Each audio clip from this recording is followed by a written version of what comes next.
What's happening, guys? How's everyone doing tonight? I know it's crazy to see us back with another live video. It's been way too long. I've been sitting here trying to figure out how to use the software going, wait, which button do I push where? How do I do this? I spent an hour trying to get everything updated, the software. Yeah, it's been all fun, but we are live. As you can see, I have a guest tonight. Say hello to everyone. Hi, everyone. Hopefully, Welcome back. hopefully everyone can hear her as well, and the audio is good. Do me a favor as you're joining in tonight. Let me know where you are watching from. Welcome in. Tell me where you're watching from, and if somebody who's watching can just say, "Hey, I can hear you," give me a thumbs up. That would be great as well. So tonight we're going to discuss some fun stuff. Surviving the summer living in Myrtle Beach. I have lived here now for, gosh, I'm almost at 30 years. I moved here in 1998, so I'm at 28 years living at the beach. And Catherine, you've been here now since 2005. So 21 years. 21 years that you've been here. So I would say by now we're kind of experts on this subject of dealing with living here. And all the craziness and chaos of Myrtle Beach.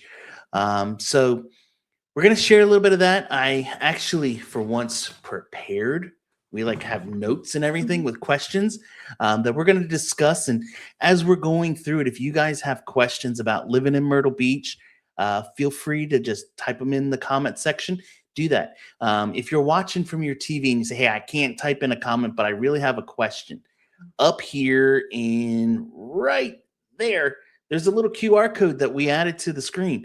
You can scan that with your phone, and it'll take you straight over to my website where you can book a call, and we can discuss your move to the beach, answer your questions, and do whatever we can to help you make that move. I tried to make it as easy as possible. Now, if you say, "Hey, I'm watching from my phone, I can't do that," you'll see also scrolling across the bottom there, it says to book a call at jeremyblanton.com, and we'll show you how to do that at some point, I'm sure, tonight. But tonight, we're going to discuss surviving the summer and just all of the craziness of living here in the area. Yes. But before we do that, let's check and see if we have anybody watching. It looks like there's some people starting to come in. Mississippi 880 says, "Hello, Jeremy. Watching from Vermont." Awesome. Glad you're watching in tonight. Obviously, you can hear because you answered the question. So I know the sound's working. So we're in good shape. All right. Awesome. So, as you guys are coming in and join us tonight, do me a favor, just drop a comment, say where you're from. And if you have questions about anything about the area, you can drop that comment too, and we'll do our best to answer them tonight. If you have real estate questions, we can talk about that too. But tonight, we're going to go through some of these questions. And of course, one of the biggest things that we deal with here in our area when you're surviving the summer in Myrtle Beach is the heat. Yep. We have some rather severe heat, and kind of a funny little side story as we're just getting started tonight. But I've been selling real estate down in the Myrtle Beach area now for 25 plus years.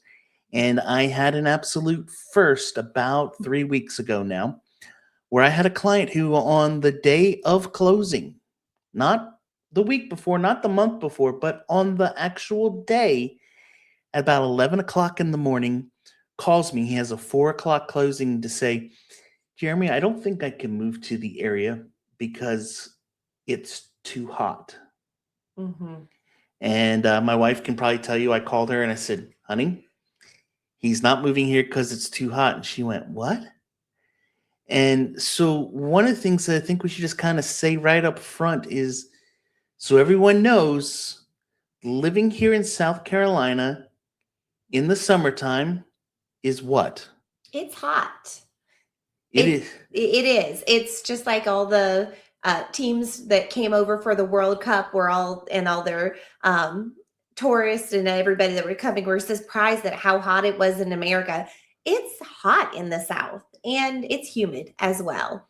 Yeah. So we just had a very long streak of extreme heat that Mhm. went for probably about 3 weeks straight, where Mhm. temperatures were in the mid to upper 90s. But with the humidity, it was pushing 109, 110 Mhm. many, many days of the week. And so it can be hot. But what are some things about our area that you can do with that heat? Well, first off, the first thing I would say is this: we live along the coast. So one of the things that we do have now, it's a hot breeze, but there is usually at least a little bit of air circulation, air movement going on. As Mhm. you start to go inland, it gets a lot staler. That wind kind of stops. So one of the things I've noticed is living close to the beach, where we're at in Carolina Forest, there's at least always some little bit of ocean breeze going on. But when you go over to Conway, it's not there really. It comes and goes, but the trees block it and the buildings block it. I had a visit to where my parents are in Atlanta this summer, and my dad's always a little competitive about the weather. Oh, is it hotter here, colder there?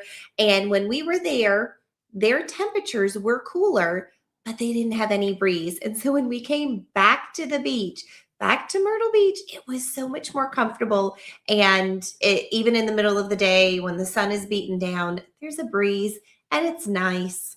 Yeah. Yeah. So, first question for you. Yes. I even have questions, guys. I have questions. So the first question is, what's your least favorite part of the summer heat? For me Hmm. personally, um, okay, so when you're just out in the middle of the day and you feel like you can't get away from that heat, the humidity, the sweat dripping down your back, even though Southern ladies don't sweat, we sparkle.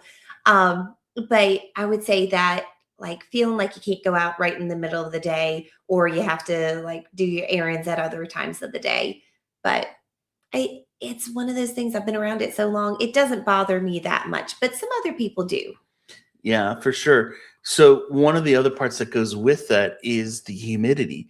Mhm. And I remember our good friends that we had good friends that had moved here from Texas, Gary and Candy. And he said to me, he said, "Jeremy, I'm used to heat. I'm not worried about living here. It's no problem at all living here." And I said, "Okay, great."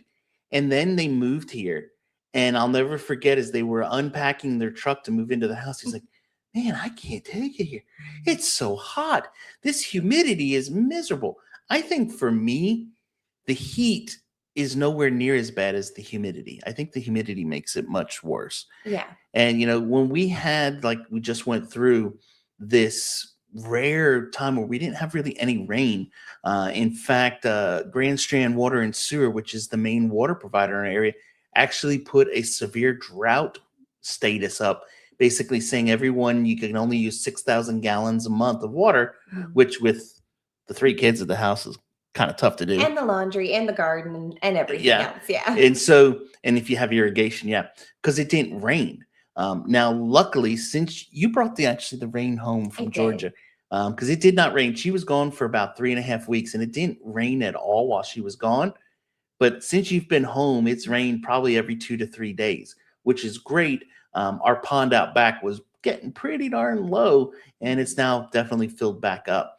But for us, most days of a summer, you're going to see in the morning temperatures starting in the mid 70s, getting Mhm. up by middle of the day to the mid 90s. But then usually around 1 to 3 o'clock, there's usually some sort of storm that shows up. It's kind of crazy. You can see beautiful blue skies, and then 30 seconds later, it's Mhm. black, like it's almost 8 o'clock at night. Dump an inch of water for the next 20 minutes. And then 20 minutes later, blue skies are back out. The heat's dried up the roads, and we're right back on with the day. Yeah. So yeah, it's kind of crazy. Let's see. Oh, we got a couple more people jumping in here tonight. Thanks for coming in, guys. Like I said, if you have questions about moving to the area, ask them. Let me know where you're watching from tonight. Let's see here. So McCarter says, "Hey, Jeremy, what's up? Welcome in." And then Mississippi said, "Would you prefer or suggest that be a great neighborhood to move that That question's for both of us. Oh, okay, okay. Let me try. Reading's tough for me today, guys. What would you prefer or suggest that be a great neighborhood to move to? And this question is for both of you. Now, Mm. I have to be careful how I answer this because I have to make sure I follow fair housing laws. But I will let you go first as a standardized citizen, and you can say whatever you would like. Yes. I'm not allowed to say the word family or things like that. Mhm. So, Well, it's a little hard because there are some really great new neighborhoods that I think have a lot of potential, but I don't remember all the names of them.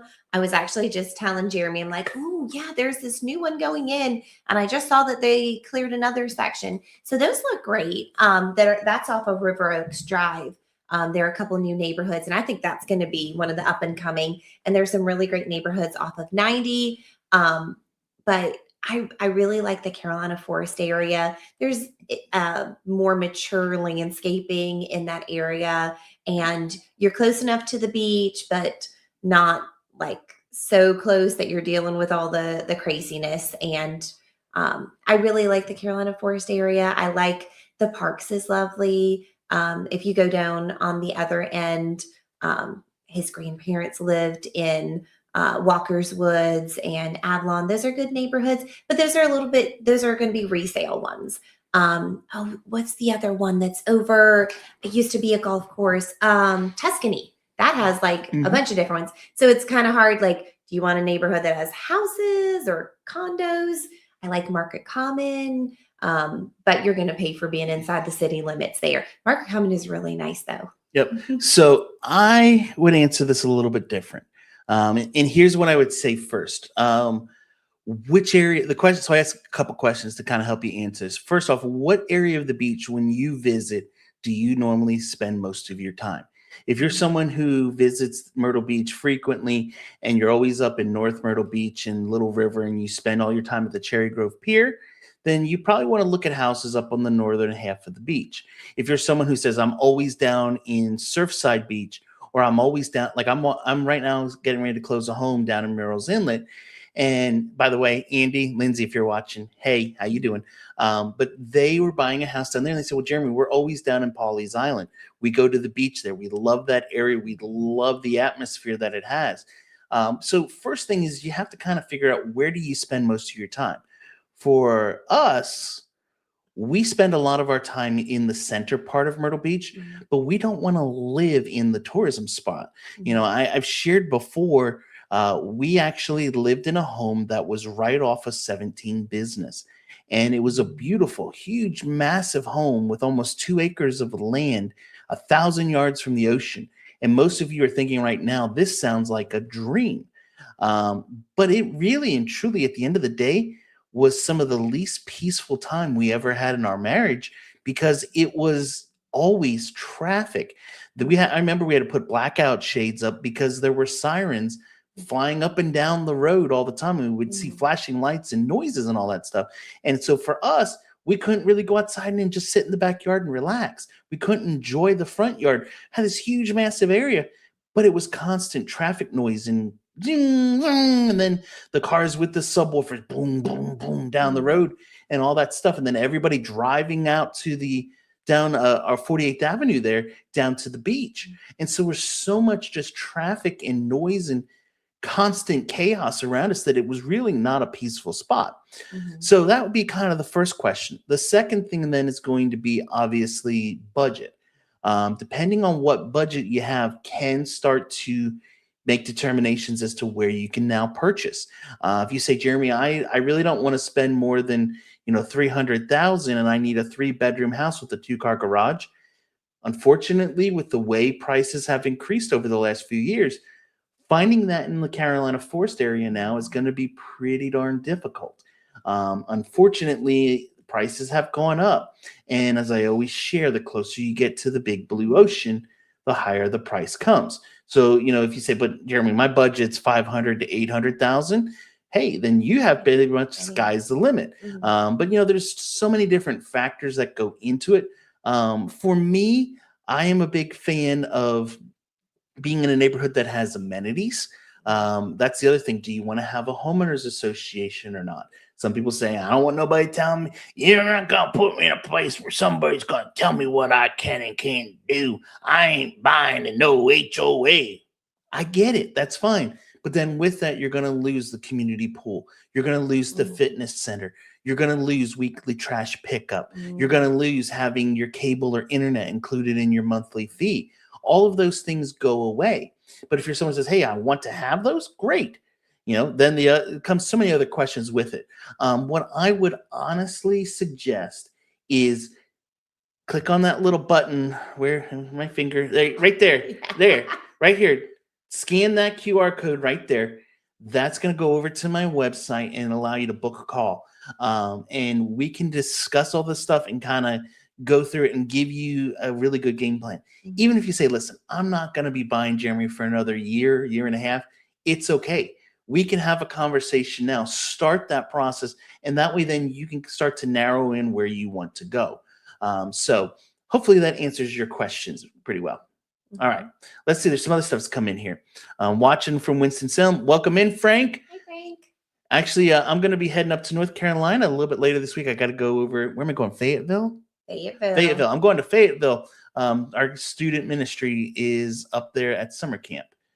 Let's see here. Martin says, just bought land on Golden Mile. Hope to build in 2027. Congrats. Awesome. Yeah. I'm excited for you, but I'm also sad you didn't call me. I'm just playing. But if you need help with real estate ever, let me know. I guess I should kind of say this, but my actual job business is doing real estate. That's what I do full time. YouTube is just a fun side hobby that attracts a lot of people looking to move to the area. All right, next question. GTO. Welcome in, GTO. How are we doing? I skipped over. He's watching from New York. I saw his comment a minute ago. But average electric bill in the summer, I just paid ours today. It was $254. Now, I should also say it's going to vary, obviously, based on whether your house is all electric or if you have natural gas there for your heating source and cooling source. But in the middle of summer right now, height of the summer, our bill in our house is about 3,900 heated square feet. So it's rather large, was $250. And our house, in theory, is an all-electric house. We have a propane tank for our stove, but everything else in the house runs on electric. So hopefully that kind of answers that question for you. I can say in the middle of winter, it might go to $270, but usually in, fall, spring, when it's not the peak of the heat or the peak of the cold, it is probably right around $200. Yeah. And some of that winter was because of Christmas lights and decorations. I wonder where those came from. Anyway, if you guys have other questions, though, I love them. Keep them coming. Yeah. You can make the show much more interesting and fun than us just sitting here. We have some prepared. So let's go on while y'all are typing away. We'll talk about some other ones. Well, let's see. Oh, how about this one? What's something newcomers aren't prepared about when it comes to the heat of Myrtle Beach? Oh, well, you talked about the humidity, that it's sometimes, it'll be humid, but we won't get that rain, that cools it down. Also just that you need to wear sunscreen.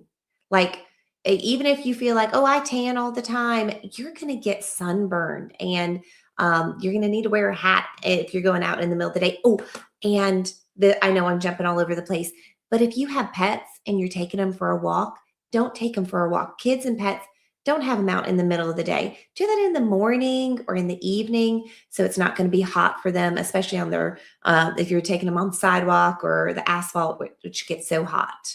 Yeah, I actually I talked about it a little bit, but I had a guy who was moving here, and on the day of, he said, I'm not moving because it's too hot.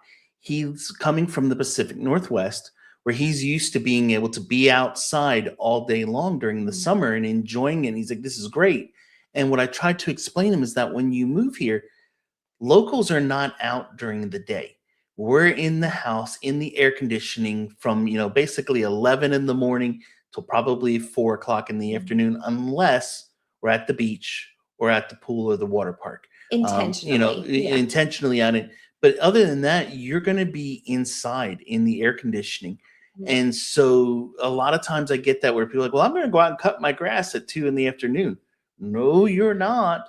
You're crazy if you're trying to do that. It is going to be 1,000,000 degrees outside. You're going to get sunburned and you're going to be absolutely miserable, potentially have heat stroke Oh, yeah. just from the amount of sun and heat and humidity that's in our area. Mhm. So I would say learn to just stay inside. It's Mhm. okay. And it's okay to run your air conditioning. Your home Yes. air conditioner is going to run about 75 to 80% of the year.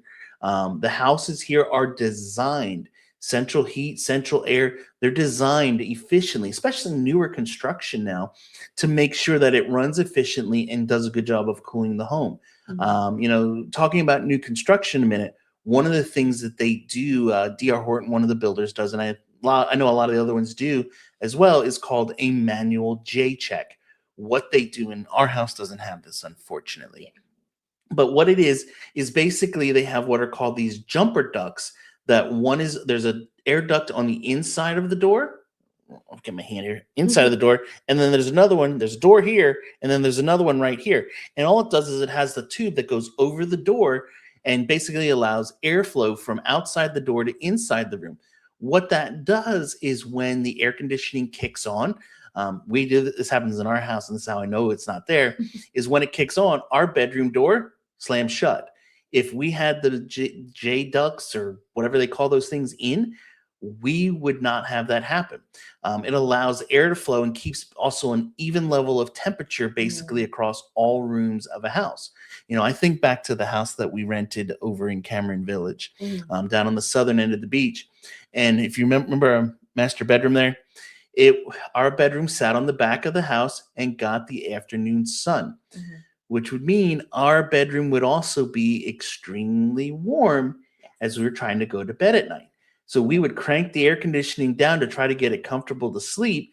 Meanwhile, our kids are in the front of the house shivering, have icicles basically forming on them, and we're in the back sweating. Yeah. So just some things like that taken into consideration, Ooh, for sure. one other thing before we move on to the next is that all that air conditioning, both at home and in your car, just make sure you do the maintenance on it, like change out the air filters, make sure you get like a service or something because you don't, it happens all the time when someone moves down here in the middle of like the hottest weekend. It's always on the weekend or a holiday weekend. And the air conditioning cuts out. And they're like, what's wrong? We don't have any air conditioning. It's usually like a clog. They didn't change the air filters. They got to pop, it just How would you know about this? Did we have to do this a few weeks, like maybe a family 7 or 8 member, days maybe ago? Maybe us. had to Yeah. go to a family member's house because In the middle of the I night. got a call at 10 p.m. Jeremy, my air conditioner's not running, and there's nothing on the screen. And so at 10:30 Yes. at 10:30 at night, honey, we gotta go get the shop vac, load it in the van, and we went over to this person's house. She will remain nameless, but we went over to her house and took the shop vac out back, stuck it on the drain hose, kind of closed it off, and let that thing run for 10 minutes and just sucked all the junk out of the water line and cleared it out. And now it's running perfectly. Last year, we had not only our personal house, but also our rental house, literally Same within thing. like a week and a half of each other, where both of those systems stopped running well.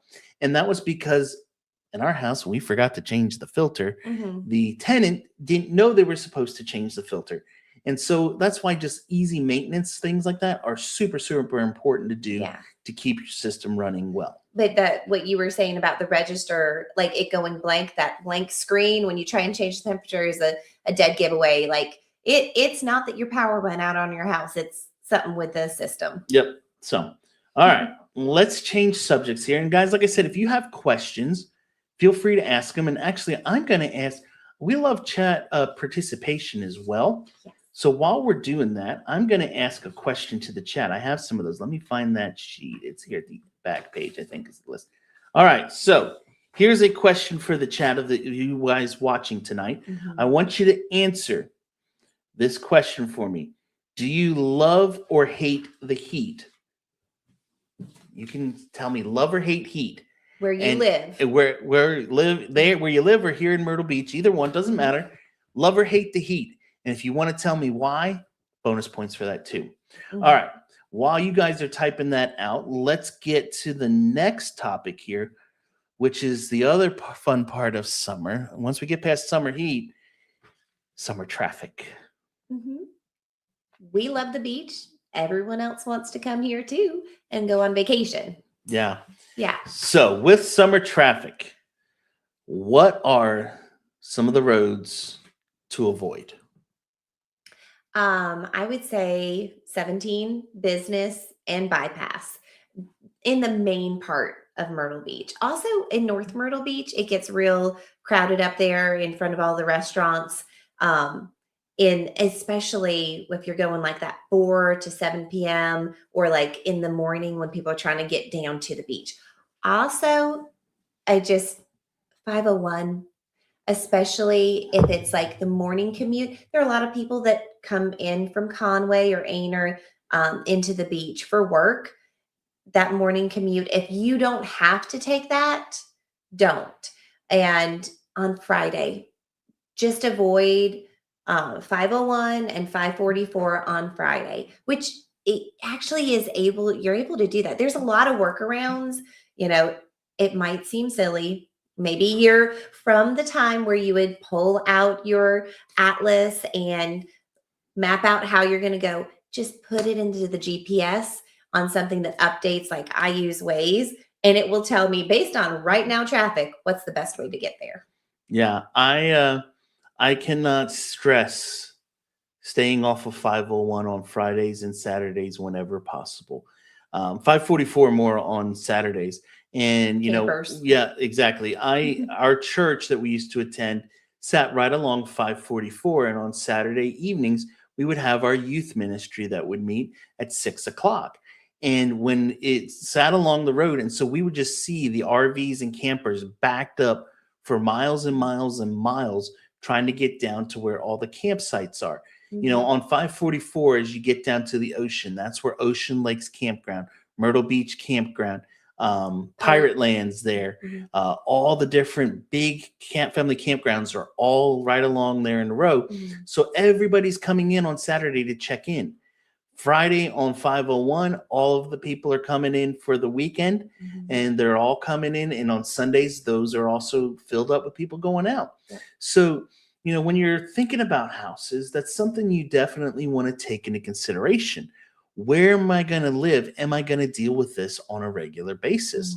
I had someone who wanted to buy a home over in the Wild Wing community. Wild Wing's a great neighborhood, beautiful homes back there. But they have to use 501 all the time. And they said, you know what? I don't think I want to buy here just because of that. They ended up another one. They were a college professor. They said, it's not that big a deal, but it gets me close to work because the college is only about 2 miles down the road. But when I went to sell their home because he got a job transfer to Wisconsin, it was very difficult. Nobody wanted to buy in there because they had to use 501 to get everywhere, even with there being an Aldi right outside it and a super Walmart right across the street and so many things nearby. If they wanted to do anything at the beach, they had to use 501. So that's definitely something you want to take into consideration. All right, I see some more questions come in. So let's stop a second here. We'll come back to them. First off, I saw Mississippi said, I love the heat. It helps my asthma. That's good. Good point. Yeah. Do you got, here we go. What's another one from her? Do you guys air conditioner or central air? The air conditioning is all central air here. There's very, very few houses, unless they're older ones, that would have a window unit. Everything has a big condenser outside with an air handler in the house that runs to make sure everything goes. Yeah. Now, you mentioned asthma a moment ago, which makes me think you might have some respiratory things that you're kind of keeping an eye on. One of the things that I would suggest is don't go buy the super HEPA air filters to put into your unit.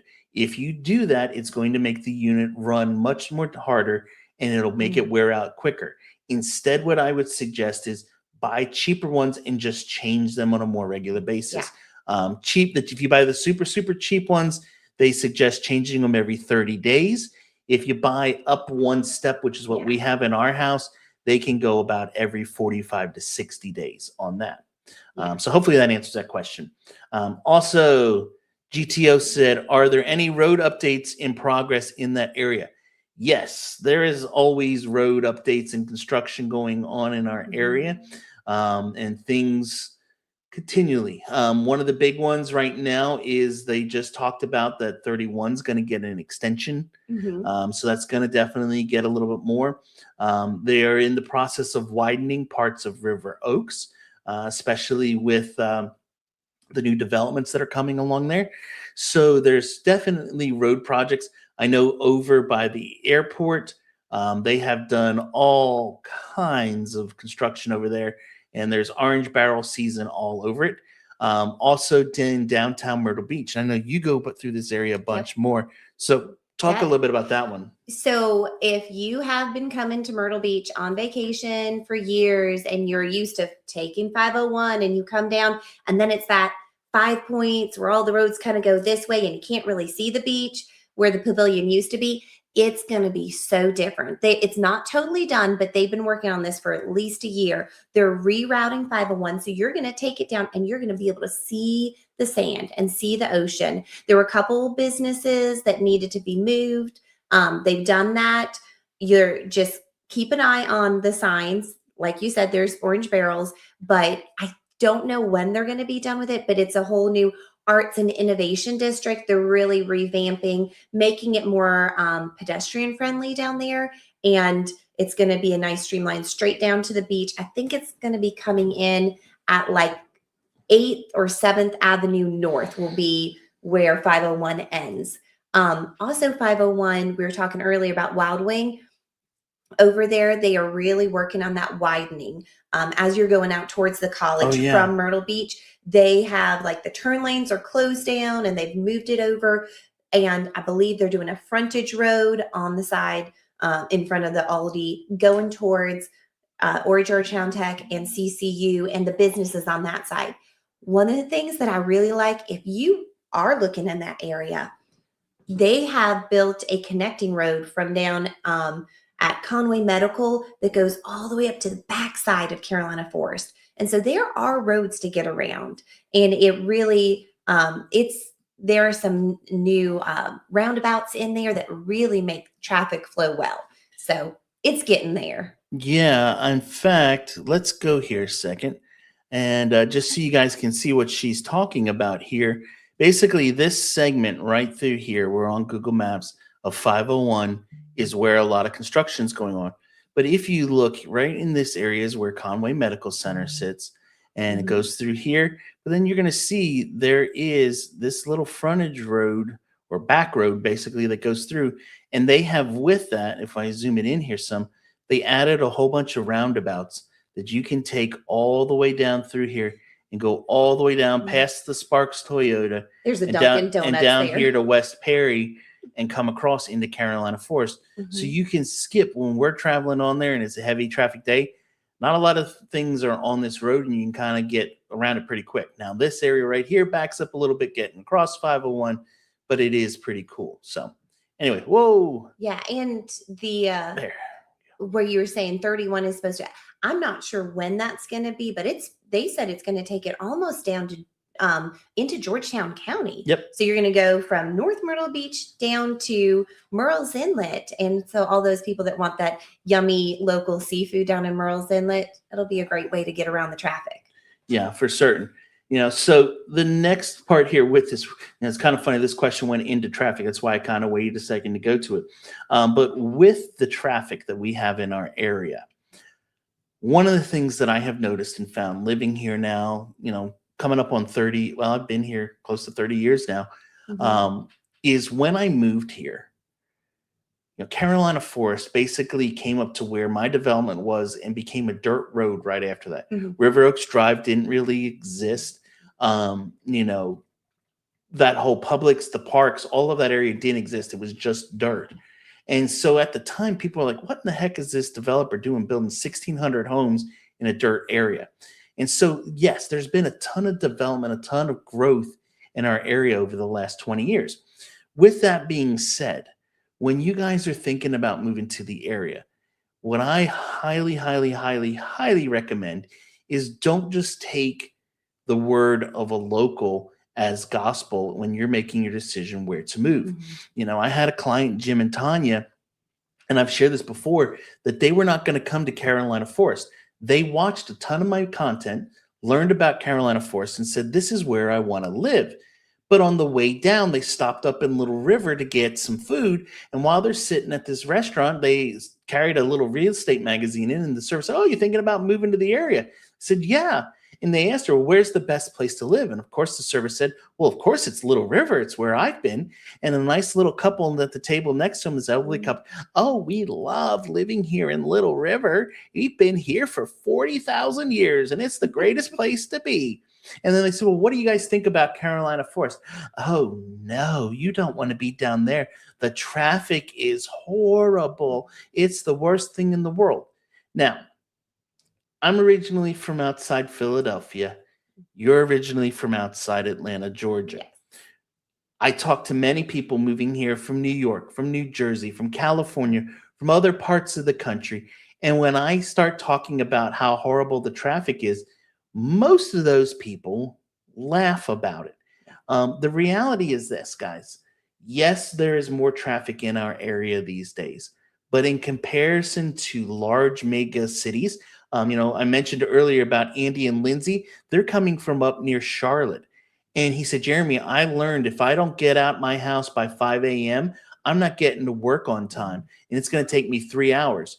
He said, if I go at 5 a.m., I can get there in 35 minutes. If I wait till 6, it's going to take me 3 hours. Down here, when we're in rush hour time of the day, and where we live, I'll go back here a minute to the map. Let's go back here to the map a minute.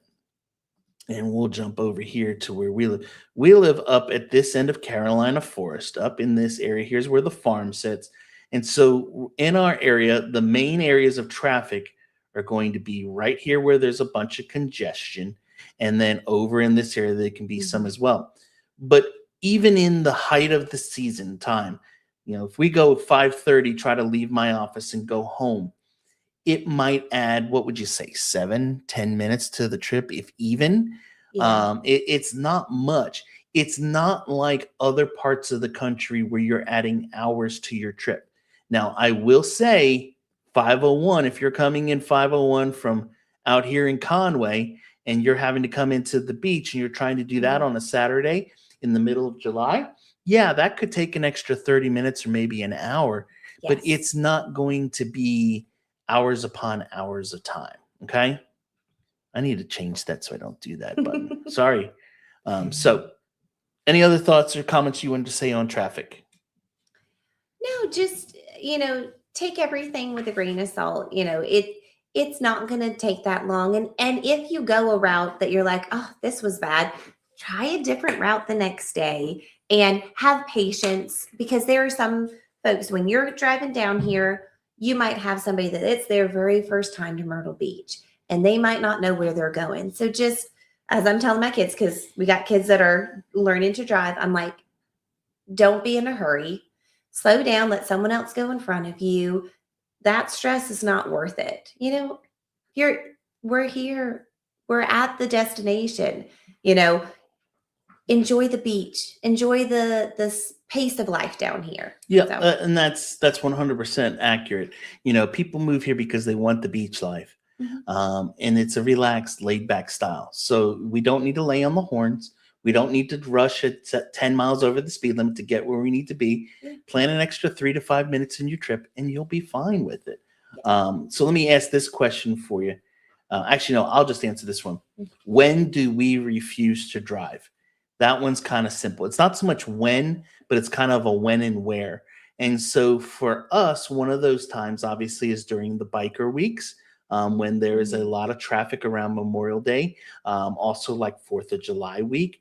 Unless I have to go show property somewhere, I am perfectly fine staying in our little cocoon bubble of Carolina Forest on the west side of the waterway. away from it all. And really and truly, unless I know that those events are going on or I drive over there for some reason, I forget that it's bike week most of the time, unless a few neighbors, go out with their motorcycles to go and join it. But, most of the area, we kind of go where we want to, whenever we want to, and just follow along. Now, if I have options and prefers, the ability to prefer, I'm obviously not going to try to do that at 4 to 6 in the evening or 8 a.m. in the morning. Yes. But sometimes I have to. If so, I just plan an extra 10 minutes in. It's not that big of a deal. Yeah. So, And with that, the times when you don't want to drive out, planning ahead a little bit, like don't go to the grocery store in Myrtle Beach on a Saturday. Shop ahead of time so you can have the groceries at home and you're not dealing with everybody buying them the first day of vacation. Yep. All right. We have a couple questions that came in here. Mississippi wants to know, is there any new restaurants and new stores? Honestly, I haven't been out to many restaurants lately. Family was away and we do a lot of cooking at home. But I know there's definitely some new ones in the area. Is there any that come to mind? Yeah, that you're actually, excited? So the kids are out of town. So where are we going on our next date? Well, I don't know if we're going on our next date, but one that I heard was coming to the area and I thought was actually coming to Broadway at the beach, which is an outdoor shopping and restaurant and Tourist trap. but it's a lot of fun. It's fun to go and play tours there. You can go feed the ducks. But it's Flavor Town, and it's not there. It's actually up in Briarcliff. Yes, at the old Myrtle Beach Mall there. Well, I think it's not called the old mall, but they've that's where what's the hunting fishing store that's up by Bass Pro Shops. Yes, Bass Pro Shop. But it's right there. It's on the northern part of Myrtle Beach before you get to North Myrtle Beach, but Flavor Town, and that's the Guy Fieri. And so the kids were asking, oh, do you think they'll have the chicken tenders like they do down in Disney Springs? I don't know. We'll have to check that out.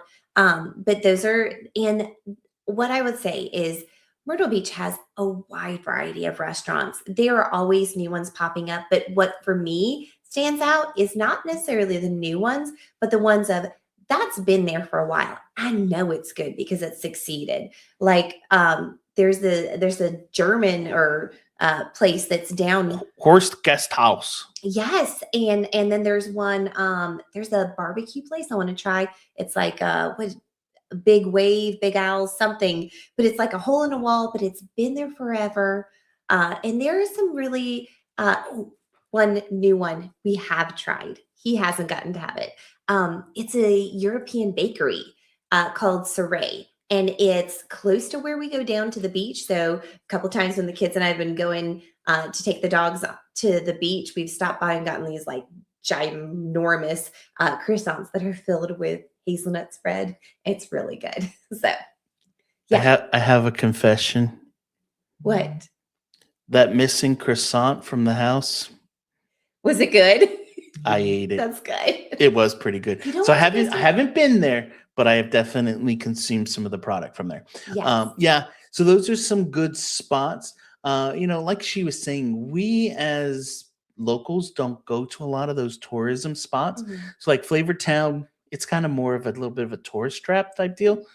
But, we'll probably go to it once or twice to try it out and see what's going on. But for us, most of the time when we're going out to eat, we're going to places like Flaming Fin, which is near our house. Mm-hmm. Great local Asian spot, has amazing lunch specials there. We're going there. We're getting pizza from Scotto's Pizzeria around the corner from our house. Or we're going to Miyabi Jr. over by my office. Things like that, where we can get good food, great service, and not have to wait for hours on end. Yeah. One new store that has come, I think, since the last time we've done a live, really kind of a big deal in our area. One that my daughter, my oldest, when she was 3 years old, made a video. I have it somewhere. Yes. Where she said, "Dear Jesus, please bring Trader Joe's to Myrtle Beach." Yes, we now have a Trader Joe's here in the Myrtle Beach area. We also have BJ's. Why don't you tell them about BJ's? So we are lucky. We've got Sam's Club, Costco, and now BJ's. The BJ's is located a little bit more inland. It's on the west side of the waterway. So if you don't want to cross over. It's truly a Carolina forest, BJ's. It really is. It's across the street from the outlets. There's a Chick-fil-A there, so you can make a whole day of shopping and getting groceries. But that's great. It has good value, and I really like their deli that they have there. Fresh sliced cheese and meat. It's delicious. Yeah. Yeah. All right, some other questions. I can't imagine the traffic. You're right, 100% with WV. The traffic in the off season is fantastic. You can get anywhere all around the beach pretty quick and easy. Yeah. That is for sure. And The then, one thing I will say, off season, just mind that if you're trying to cross the waterway, there are only a certain number of bridges. And so those might get a little bit congested just because everybody's got to go across the waterway. Yep. So then SD-BP5LP. Hey, Jeremy, thanks for everything you did for my wife and I. Buying away from all the craziness was the best thing we ever did. We are off of 707. Awesome. Love I'm it. not sure who that might be. You got to give us your name. Yep. I'm sorry. I don't know who that is because it put up a weird name as your username with it. I'm guessing. Yeah, I'm not going to guess. But please tell us who you are. That would be awesome. 707 is another one that they widened, and it's made the traffic so much nicer down there. And there's some nice little neighborhoods that have popped up there, and there's a grocery stores and everything. Yep. Well, down in that area, there's one of the great places D.R. Horton's building right now is back in Myrtle Beach Golf and Yacht. They bought a segment of it and built some really good houses for the price. I sold one of those recently back there. I haven't been back in there. Does that have access to the river there, or do they have to go down to the end of the road? They got to go down the road. So it's not bad. It's Scott. That's who I was just talking about. Yay. I thought it might be Scott and Lisa. Awesome. Glad you guys are loving it down there. You guys got a great house down there. So, all right, guys, if you have other questions for us, please ask them. And while we're doing it, let's talk about another question for you all. What is the worst part of summer? For those of you who live here or those of you who visit here, answer this question. The worst part of summer. Is it the heat, the bugs, the crowds, or the humidity, or something else? Leave me a comment and tell me which one's the worst. Meanwhile, we're going to move on here. We kind of talked about all of those areas. One of the other great roads in our area that's not too old, that is a godsend to get around, is International Drive. It gets you out to Conway pretty quick and easy, and has basically made that segment of Conway accessible to the beach in a nice 25-minute drive versus it taking an hour and a half with 501 these days. One thing also, you might not have driven down there recently, Forest Brook Road, they're finally expanding it. Yep. I saw they took down the trees, and it's getting ready for that. Yep. So one of the things, and I made this comment, traffic isn't bad everywhere. It's bad in predictable places. I think that kind of sums up traffic in the whole Myrtle Beach, Grand Strand area pretty well. So hopefully that answers some questions. All right, let's see what else do we have here. The other fun part of summer. We talked about the heat. We talked about the traffic. It's now time to talk about the tourists. So, tourists, what do tourists do that make us locals laugh? I would say laughing is when they come totally unprepared or think they are prepared. You'll see it in grocery stores, you'll see it in restaurants, and they get so sunburned. And they think they've got a tan, and then they come in and they're sunburned and miserable. So thinking that, also ones that well with that too, yeah. One of the things that I would say is this: a lot of people are used to, and we had this issue when I lived in the Northeast and came down to the South, is I knew I could go to our community pool in Pennsylvania and be there for 2 hours and not get sunburned, and it was no big deal. But the sun down here is more intense. It's hotter. And so 2 hours here makes a big, big difference. So along with what you were saying, that's something just kind of remember. Hey, if you're going to be outside, make sure you're using sunscreen like you mentioned earlier, but also it's more intense. It's more intense. And also something people don't think about if you're at the water park or, at the pool or the beach, it reflects up. And you get sunburned on the bottom of your chin and everything, the top of your feet, and then it just makes it miserable. So just Wear the sunscreen, wear the sun hat. Well, even on the cloudy days too. Yes. Put it on because this, even though the sun's not there, you can't see it. Its rays are still coming through doing the damage. Count those UVs. Yep. For me, I think the thing that makes me laugh the most is the tourist left.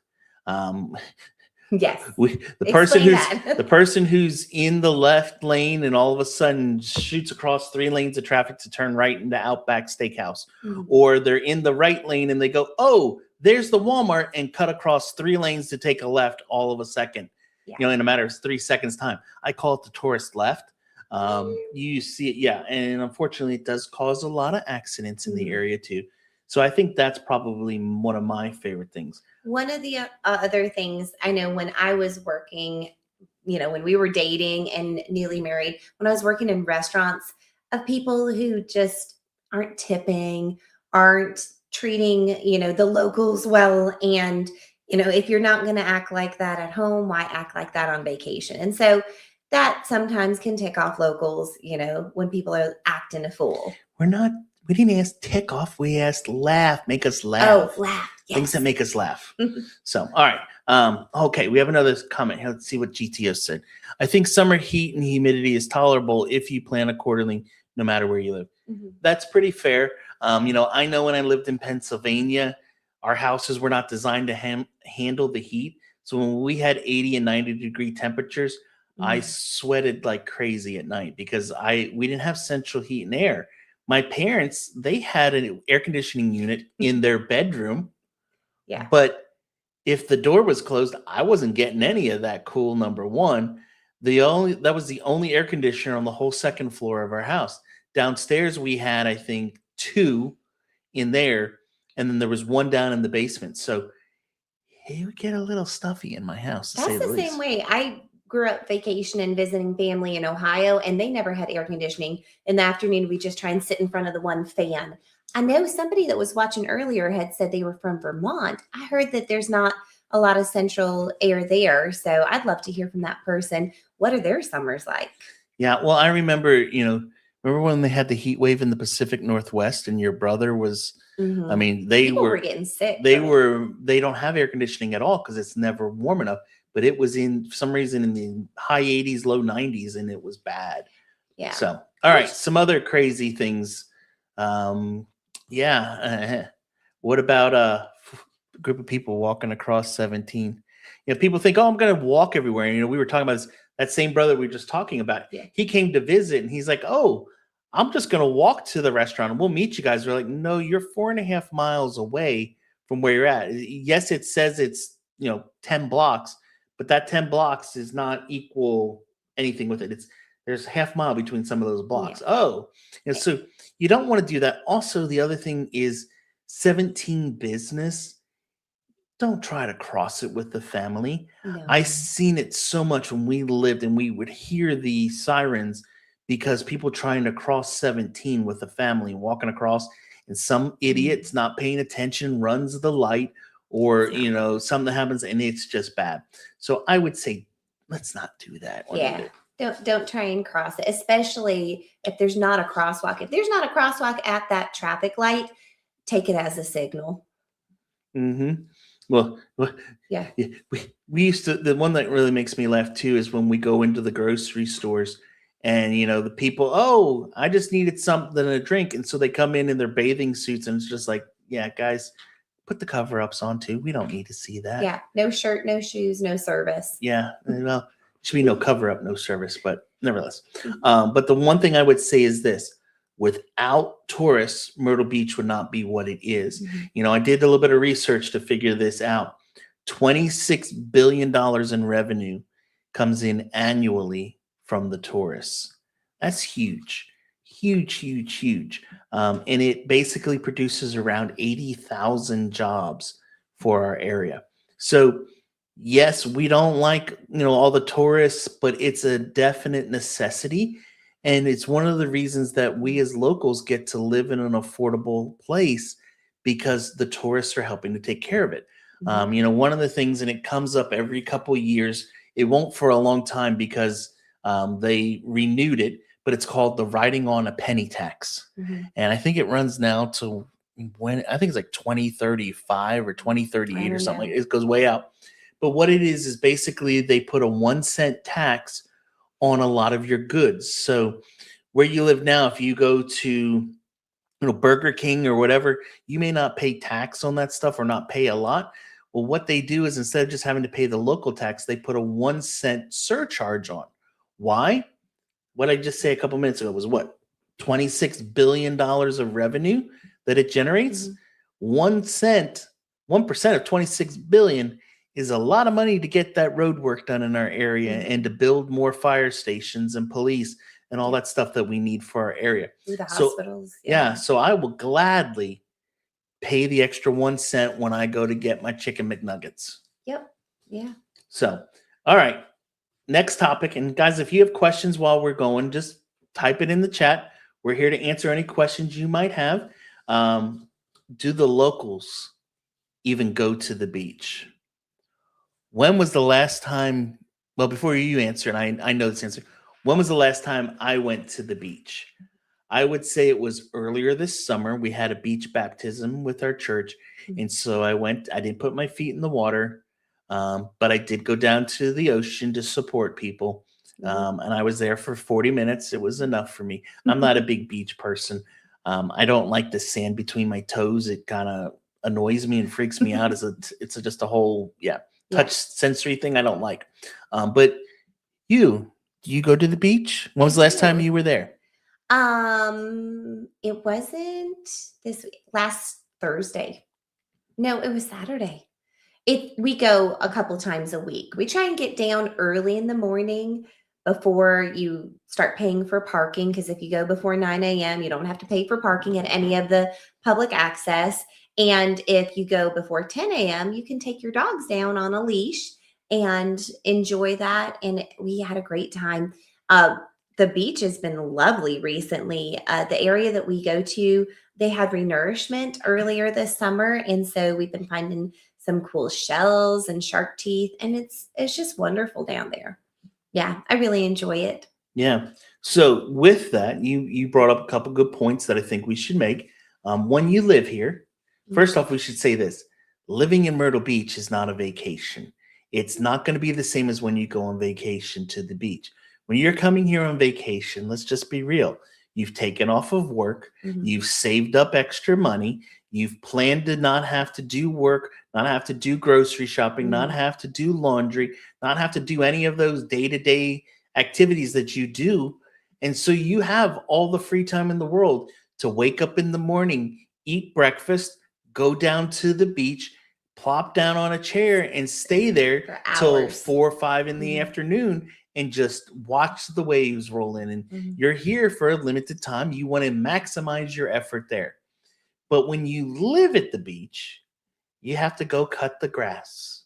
You Mhm. have to clean the house. You have to do the laundry. You have to take the dog for a walk. You have to grocery shop. You have to cook. Yep. Yes, we have enough restaurants. You can eat 3 meals a day for a year and a half and never eat the same place twice.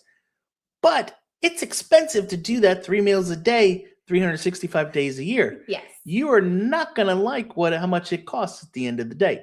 Yes. So you're going to have to do all those things. So the reality is what we do, you're going to go to the beach, like my wife said, Mhm. early in the morning, go before the paid parking a lot of times, Mhm. go down for an hour or two. When you go to the beach, what do you do? Do you go in the water? I I stick my toes in the water, but I don't swim a whole bunch in there. I mean, some people do, but I put my toes in the water. I look for shark's teeth. I take pictures. Oh, I love the pelicans. We have beautiful pelicans. We don't have a whole bunch of seagulls that are annoying, but what I would say is like the amount of time that you right now, wherever you're living, spend going to the park or going on a hike, like that's what you're going to do when you live here. Like you're going to go for 30 minutes, maybe an hour if you took time off of work, but then you go back to reality afterwards. Well, I think that brings up a good point. Um, you know, the beach is our park. Mhm. I know when you go to Georgia to visit your family, there's all types of parks all around the area that you Yep. go to, and we're going to go for a walk on this trail, or we're going to go here and do this. We're going to this playground or Yeah. wherever type of thing. And a lot of times I get that comment from people of, hey, there's not a lot of parks in your area. There's not a lot of outdoor living things to do. That's because we have 65 miles of a park right along the coast that everyone can go and enjoy. And that's the main attraction of why people come to our area. So when it comes to picking the area, going either early in the morning, going later in the afternoon. I believe the paid parking stops at what time? Is it 6 o'clock, 5 o'clock? I'm not sure, but each access has it on there. I'd have to look it up. You can look it up on like Myrtle Beach website. It has it, but I like to go in the morning because unless we're going down and then like going out to eat, that's when I would go in the evening. Yep. And when it comes to the area, where do you like to go? Mostly I like to go in the Golden Mile, which is what we locals call like it's north of all the hotels. So it's what 30th Avenue up through like 52nd. Yep. Yeah.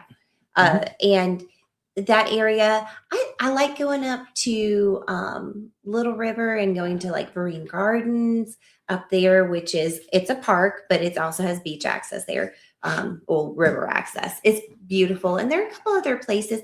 Surfside is lovely. A lot of people like that, but I just don't go down there as much. It's a little bit more of a drive, and everybody will find their own place where they like the feel of it. If you want to be around the hustle and bustle, go a little bit more south. Well, I think for us, one of the reasons we love the Golden Mile so much is that it's basically only residences through there.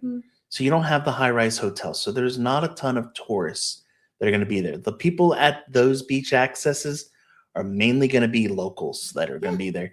And when you pull up to a beach access, it might be full. But guess what? You go 3 to 5 houses north or south, you'll find another beach access where you can go in and walk right there, find a spot, go in and go down to the ocean. Yeah. And in the height of the season, how many people might you see down at the beach at that time? Oh, well, when I'm going in the morning, I might see 20 or so in the morning, but they're walking. There are a couple families in the water. There are some locals, like you said, that go down, they're drinking their coffee, and then they go back home.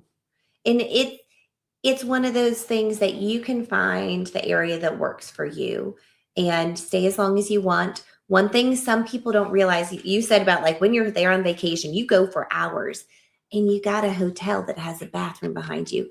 Those other beach access, they don't. So you got to plan that ahead of time. You can that's the mom and her talking there when the children were little, and it would inevitably be the minute we'd get down to the beach, one of them go. Mom, I gotta go potty. Mom, I gotta go potty. Yes. So she knows where all the grocery stores and all of the gas stations are near the Golden Mile for certain. Yes. So let's see here. The locals just don't go to the same places. All right. So let's see. We got some new stuff that came in. Then we'll get on to the next topic here. And guys, while you're watching, if you have questions about moving to the area, what it's like in the summertime, restaurants, whatever, please ask those comments. And also, if you're thinking about moving to the area right over here, right there, there's a nice little QR code. You can scan that, and it'll take you over to my website where you can book a call and we can discuss your move to the area. But Gus says, hi, guys, watching from Chicago. Welcome in, Gus. And then Canis says, get a whole home dehumidifier. 78 degrees is nice at 50% humidity, but it's terrible at 80%. Totally get it. Yeah. Our thermostat usually stays around 76 during the day. And then at night when we go to bed, we'll drop it down to around 72, 71. And it also shows me on their app the humidity. And so the humidity in our house usually stays right around about the 55 to 65% range with that. So certainly. And then also he said for home HVAC, home with ductwork vents in the crawl space, cold air sits on the floor, not so bad in winter for heat. Yeah. So luckily, most of your newer homes in our area nowadays are being built on concrete slabs. So with that being the case, the air is coming from above to drop down. That is, though, something definitely you want to take in consideration when you're looking at houses. Do I want a home on a slab? Am I okay having a house on a crawl space? With the crawl space, you're also adding another element for humidity to get into your home and cause things. So a lot of times those crawl spaces need to be encapsulated and all those additional expenses for sure. What are the like the Charleston style ones that are up? They're lifted up. They're by Raised the beach river. homes? What does the air come from the top or the bottom on those ones? It just depends. It depends. Yep. Because that's like down in Surfside or in Yeah, Conway. your raised beach homes, a lot of them probably have it in the first floor coming from above Yeah. and the second floor from below. That way they can just run one trunk line and probably save a little bit of money. Those are nice. That's the Yep. only way we get a basement here is that's the bottom of that. Yep. So we talked about it actually a couple minutes ago. Somebody asked, but your summer expenses. Our electric bill, around $250 a month. That's for a family of 5. And guys, We use a lot. I just have to say it. I have 2 teenagers and 1 soon-to-be teenager, 2 girls. Showers at 10 minutes is a struggle in our house. And yeah, it can be very expensive because they're running hot water. I actually ran the numbers the other day, and it was something like an extra 17,000 gallons a year are being wasted on water because we take more than 10-minute showers. Yeah. It's kinda So crazy. that and electricity, we're not going to be the cheapest, but because we use what we use and Yep. So along with that too, the water bill usually around $90 now. If we run the irrigation system, that goes up significantly. We were running our irrigation, was it 3 days a week, basically, and like 20 minutes per zone just to keep our grass from becoming super crunchy for the dogs. it was real dry early in the summer. Yeah. And so with that, our bills were up. Water bill had gone up to like $180 a month. When they brought the severe drought warning out, we had to shut it off. They didn't say we couldn't run it, but if we used those gallons of water, our bill probably would have been $300 to $600. And I said, we're not paying that just to have green grass. And then luckily God said, I got the water in for you. And he started to make it rain every couple of days now. So everyone's grass in our neighborhood now is beautiful green because we have nice heat, sunny days, and lots of rain. Yep. Keeps the landscapers and the mowers in business too. Yep.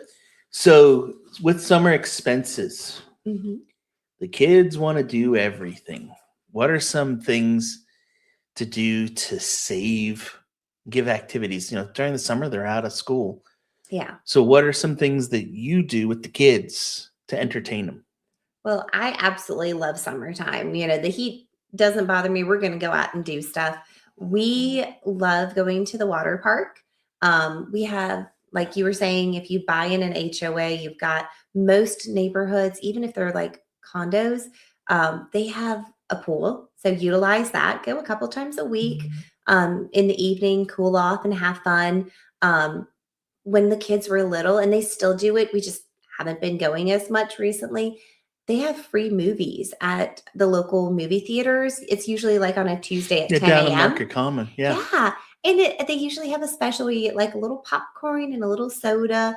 And it's a lot of fun. You can go as a whole family. It's usually something that came out a year or 2 ago, but it's a great experience. And if the kid doesn't sit still, no harm, no foul, because it's like $1 or if it's free or something. Well, the other thing with that too that's great is in the middle of summer, it's 1,000,000 degrees during the time those movies are playing. Yes.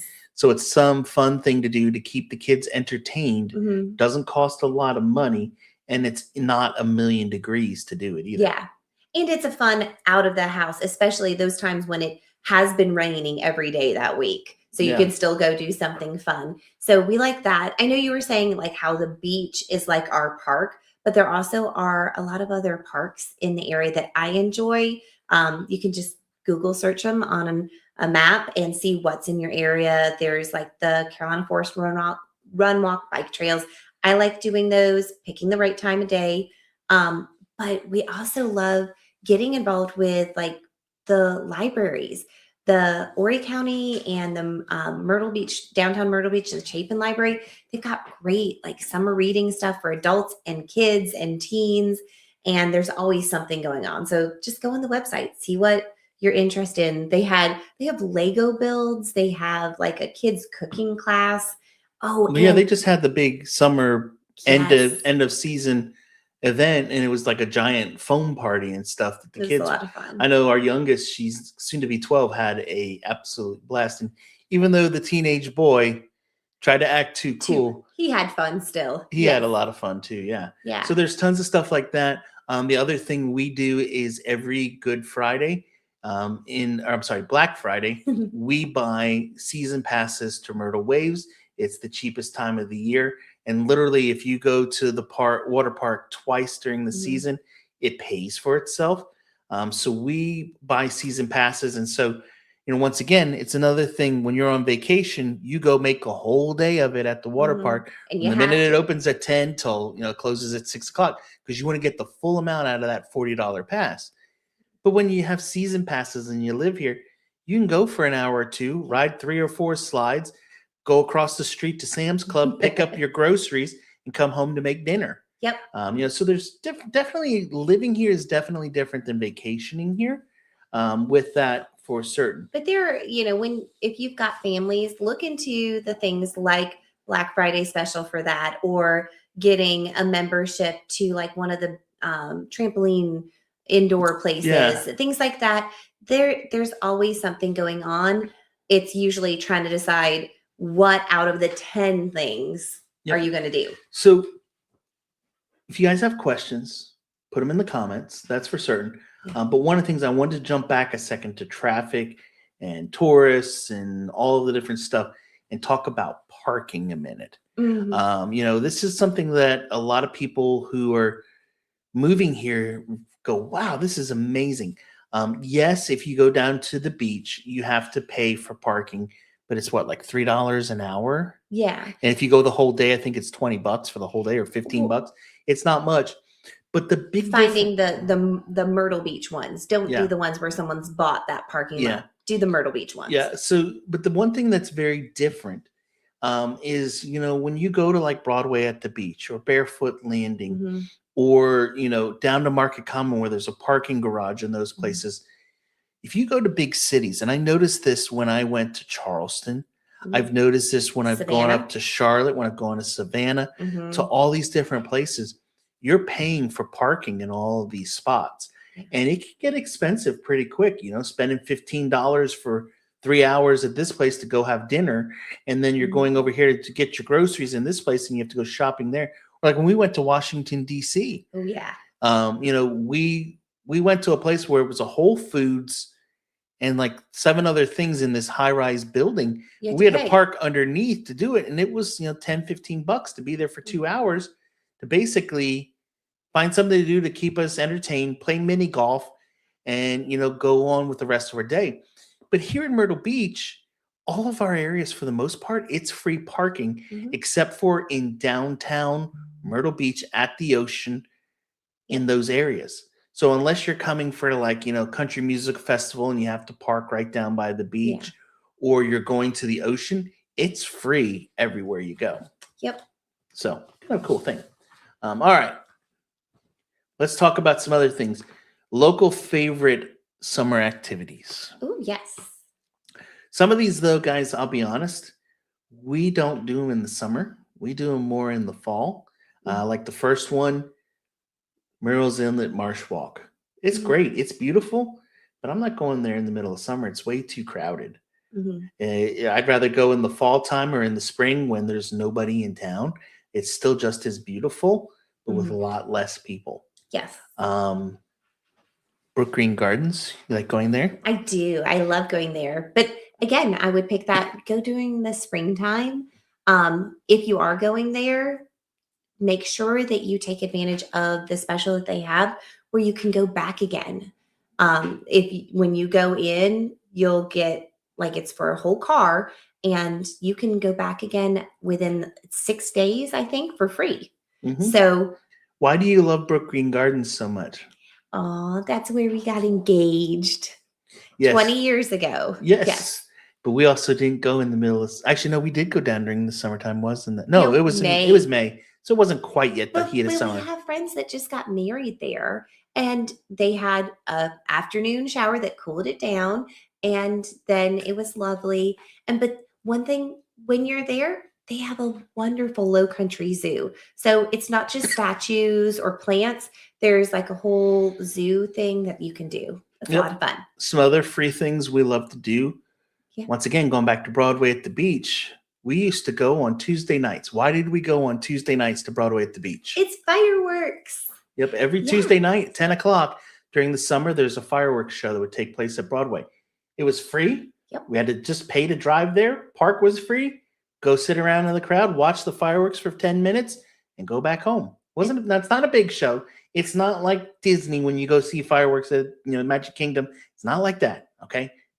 Just trust me, it's not like that. But it's better than your neighbor Sal, who sets off 3 bottle rockets on the 4th of July. Through your front window. Yeah.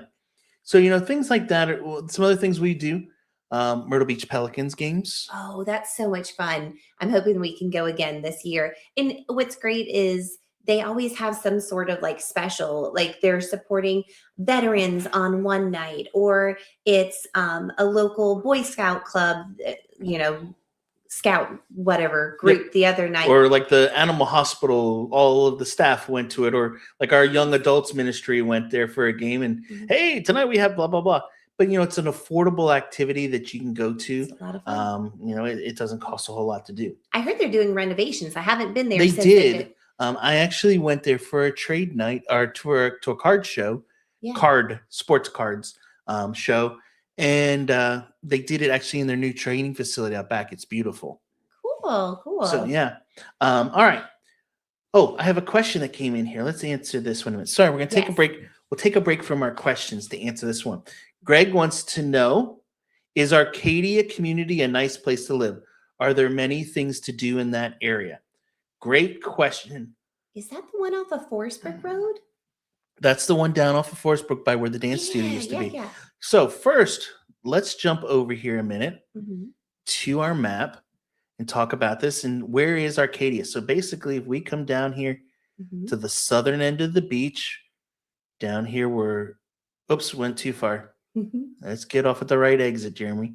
Arcadia sits right in this area. Ooh, there's a lake after it. Yep. So there's all of this back through here. It's a great neighborhood. It has ease of access to come out and get onto Highway 31 nearby.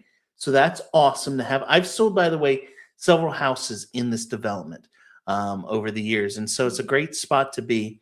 But the one thing I will say is that getting to your restaurants, your grocery stores, all that stuff, you are going to have a little bit of a drive because you're going to have to come out of the developments here, come down 544, go up over the big bridge, or take the side road and go to the Spring Bridge. And over here, there is a grocery store. You have a food line that sits right over in here that you can go to. Actually, it's more right down here.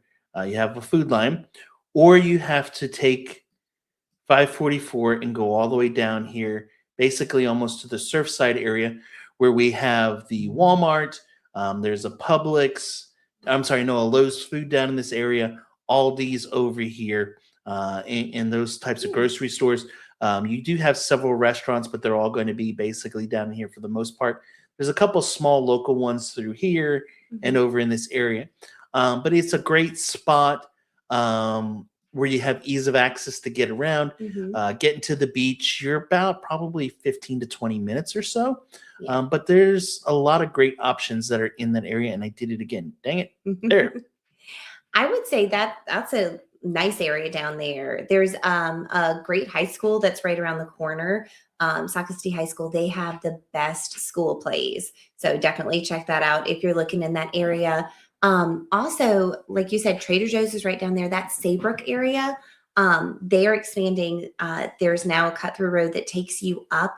So you don't even have to go on 17. You could get to Market Common, and our local hospital system is expanding. There used to be like a little ER down there, and they're now making it South Strand Hospital. So there's more infrastructure, more support down there. Yep. So, oh, Ben, what's happening, buddy? I haven't talked to you in forever and a day. Hope you're doing well. You actually, I think you're living outside the country now, if I remember seeing last time I saw on Facebook. Hope you're doing well, buddy. How's the summer there? All right. And then FP says, what is the average price for a detached 3 bedroom with detached garage? So I guess you're talking about a single family home with a detached garage. Honestly, Frida, there's not many that are going to have the detached garage. Most things in our area are going to be a 3 bedroom, 2 bath house with an attached 2 car garage. You can get those depending on location. In fact, well, let's just do this here a minute. Let's move this over to this side. Now we shouldn't get this anymore where we go crazy. And so now if we come over here and let me turn off that so we can see, and we're going to just go in here to our MLS, which I have open, and do a quick little search for you, Frida. So if we come in here and we just say we want to see active homes for sale, and we want to find we'll just say for our example, a ranch style home. So we want it all in single story, and we want a detached home. So that takes out the modular, the semi-detached, the ones with an HPR. And we just say we want a 3 bedroom house with 2 full baths. And we'll come down here to garage. Where's my garage? Oh, wait, no, it's parking, I think is what they call it. I can type today. Oh, I'm getting all kinds of buttons here. Parking. Down here we go. And we say we want type of parking, an attached 2 car garage. So there's right now currently, let me make this a little bit larger so y'all can see here, as long as I remember how to, oh, look at this, I remember how to do it. So here we go. So we put in our numbers, attached, ranch, detached home, 3 bedrooms, 2 baths with an attached 2 car garage, and there's 1,073 current listings for sale. Now, this is going to take everything from all over the county and the state are part of it. So, like, here's one out in Kingstree and Andrews. These houses are way out in the middle of nowhere. But let's just sort it by city here a minute. And let's say we don't want to be in North Carolina. Here's Aner. So in Aner right now, you could get one 295, 209, 239. Now you may say, well, where the heck is Aner? Well, let's jump over here to our map a moment, and we'll show you. If we zoom out the map, Aner's out in this area here where I'm at right now. So you're kind of a good hour from the beach to be out here by Aner, okay? So it's a little bit farther out, but you can get one of those for about 210,000. If we say let's go to Conway, there's a lot of them under 300,000 for certain in Conway. There's going to be a lot of them for sale in Conway. But yeah, right around that 270, 280 up to probably 325 gets you a lot of options in the Conway area. If you say, actually, let me sort it by zip code a minute. That way it'll be even better. So if I come down here then, and sorry if I'm giving you all whiplash flying around in here. Little motion sickness, right? Don't look at it too closely. I might get a little blurred from scrolling as fast as I am. Now, these are ones with attached, not detached. These are ones with attached garages because we don't have. This is kind of the farther out segment of Conway, 29527 versus a zip code of 29526. But those, you could find some out there for under 300,000 as well. Galvin's Ferry, that's out by Conway, Aner area. So out there you can get one 276. In this development, actually, I just sold one in this development not long ago, Jordanville Farms, right around that same 250 number to 275. In Little River, we can find them in the 330. There's one here that's under 300,000 in Little River. There's a lot of options, but what I want to get to, and I'm going to just keep scrolling. Longs is another popular area. You can find them there. Here's one, and I went by that one because it's in a development that had flooding. I'd have to do a lot of research on that one in Longs. But if we come down here, I want to find Carolina Forest area. Loris, Myrtle Beach. So inside Myrtle Beach, the prices go up, as you can see. You're in the 600s, 500 million, because these are all inside city limits Mm-hmm. for those. Murrells Inlet, there's ones you could find down here. Here's one at under 300,000. Mm-hmm. And then if we keep coming down, here we go, 29579. This is the Myrtle Beach, Carolina Forest area. And you'll see in here 475, 475, 660, 325. So you can find stuff in the low threes, the 500 in Carolina Forest these days. This is North Myrtle Beach, kind of that same price point as Myrtle Beach. Pawleys Island also is going to be a little bit higher. This is Socastee. So this is the southern end of Myrtle Beach outside the city limits. And here homes are going to be in the low threes to 400s as well. So hopefully that answers that question for you, Frida. All right, let's bring back, there we go. We'll bring this back over to here now. There we go. See, I did it right this time. So yeah. So hopefully that answers your question. Good question. And Frida, I would say if you want to learn more about it, go over, you point to the QR code this time. There you go. Oh, she's going that way, sneaky. Go to that QR code, scan it with your phone. It'll take you directly over to my website where you can book a call and we can discuss your move to the area and kind of figure out a good game plan and talk in more detail. If the detached garage is something you have to have, we can definitely do that. If I go back here a minute quick to my search just to show you why I did it the way I did. Yeah, what pulls up for that when you take it I out? take the attached garage out and I put in there instead a detached 2-car garage. We're going to go from over 1,000 choices to 11. And my guess is a lot. Well, let's see. Now there's a couple that are 2 in Conway. Well, this is in a 55 and older community. Mm-hmm. 2 more in Conway. This one is that one? Yep. It's mislabeled. That one is not labeled correctly. That's actually, yeah. That's an attached car garage. Yep. And then there's 2 in Georgetown, and my guess is there might be other ones. Yeah, that one's attached too. That one's attached. These are people who just don't know how to put stuff in correct. Other one. That's in Georgetown. Yeah. That one's not labeled correctly. That one's not labeled correctly.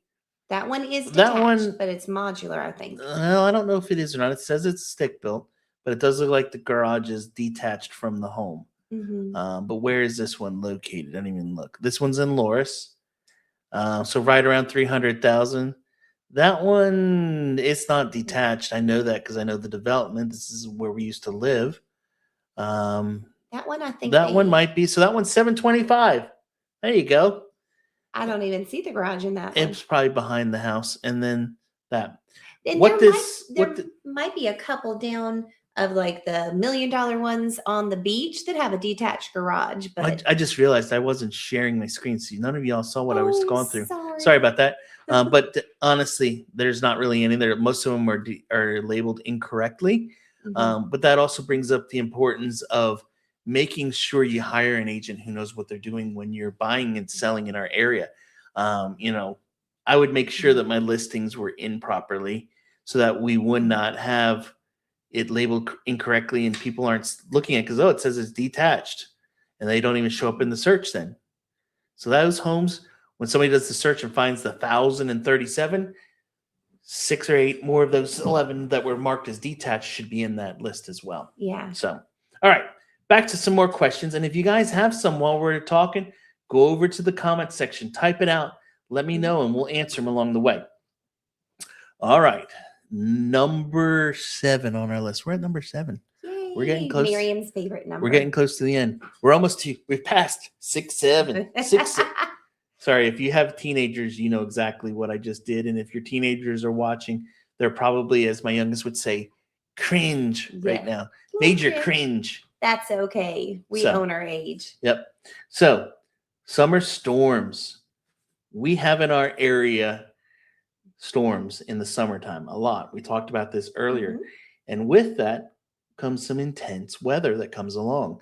As we get to the end of the summer, we have hurricane season that begins and really gets amped up. Well, actually, technically, it's on. Well, it began long ago, but technically, it doesn't really start ramping up in our area towards until the August, September areas when part of it is it takes all summer for the ocean to get warm enough Yeah. to really make it raging and get really bad. There have been a couple of times when the kids have gone back to school and then they've had a vacation because of A the week after school storm. because of a storm, yeah. Yeah.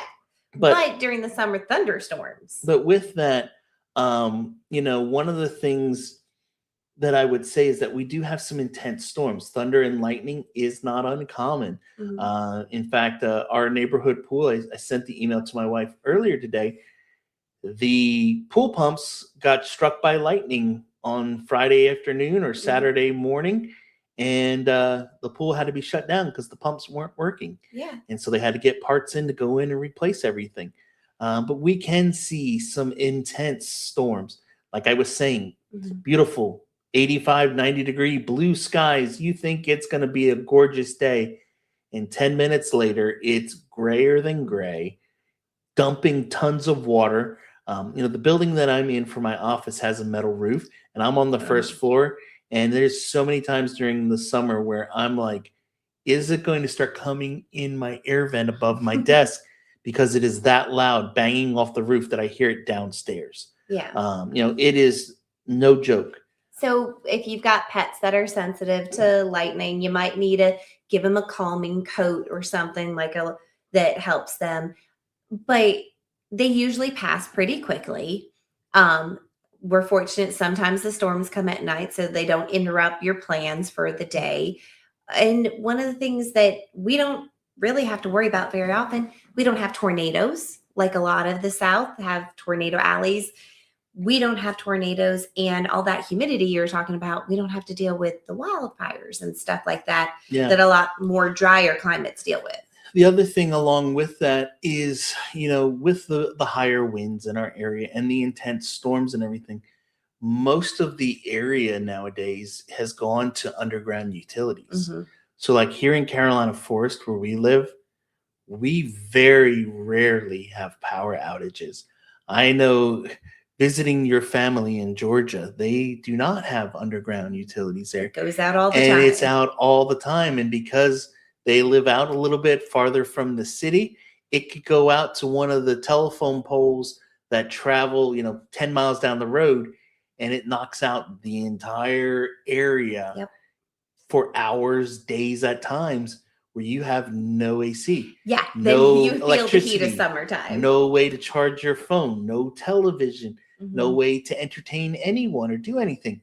Here in our area, especially like I said, Carolina Forest, where we live, we don't really run into that issue ever No. because everything's underground. So that definitely Yeah. helps a lot. But a word to the wise, like if you are moving to the area, or maybe you already live here and you feel like you don't know what's going on with the weather, get on to, if you do Facebook or other social media or things like that, follow the local municipalities.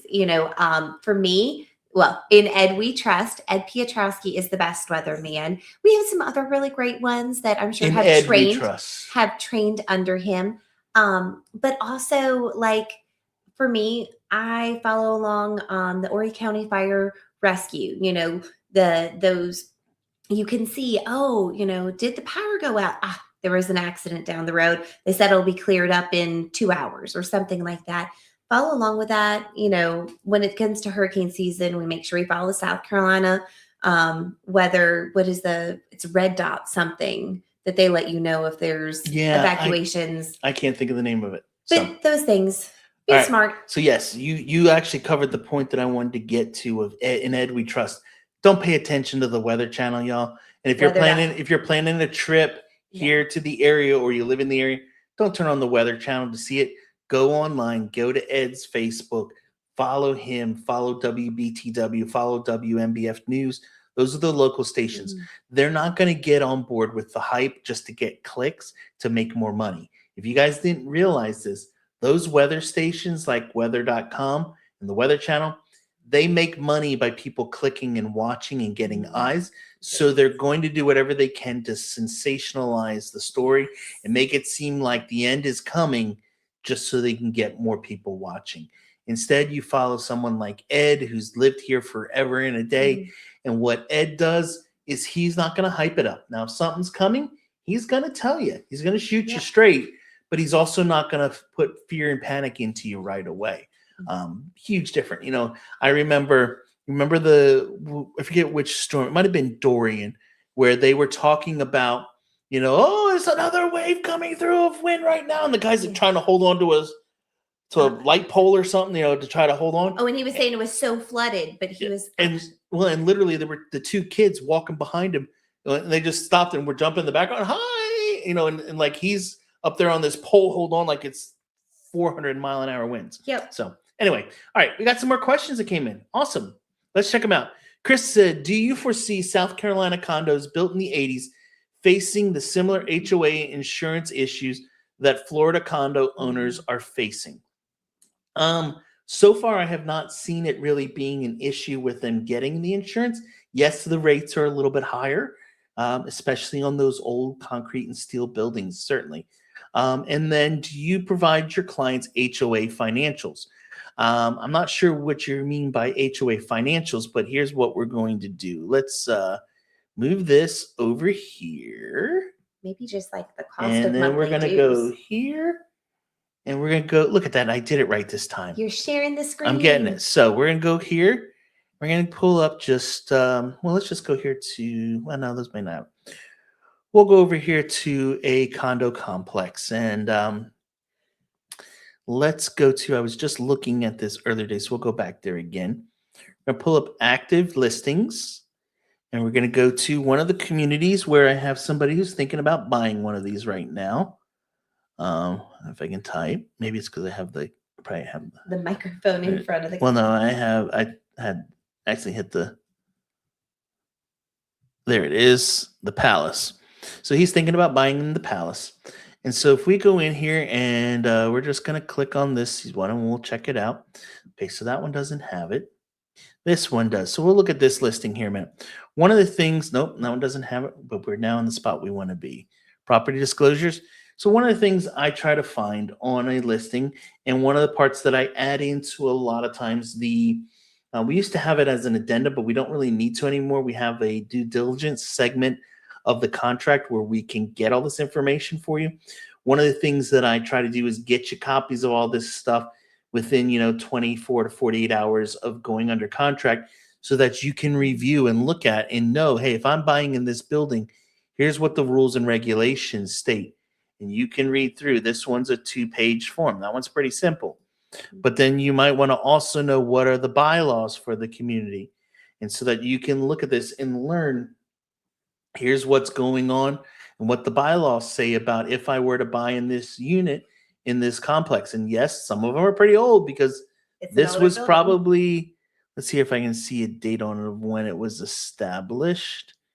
No, I can't tell. That is a classic photocopy. But you can see here's all the bylaws, and this is 48 pages long that you can read. And then you may say, well, hey, I also want to see the master deed. And here's the master deed where you can go through. And this one was done on the 24th day of December, 1986. Wow. And so you can read through the 108 pages of this document as well. But then also you'll see here's your budgets for a couple of those years. So yes, that is definitely something that I do for someone who's thinking about purchasing in there. So hopefully that answers your question, Chris. Let's see here, back to there. And Greg said, my uncle used to live in Myrtle, and he would buy a discount book that they offered each year. Do you still have those? Darn, I wish we had one of his cards with.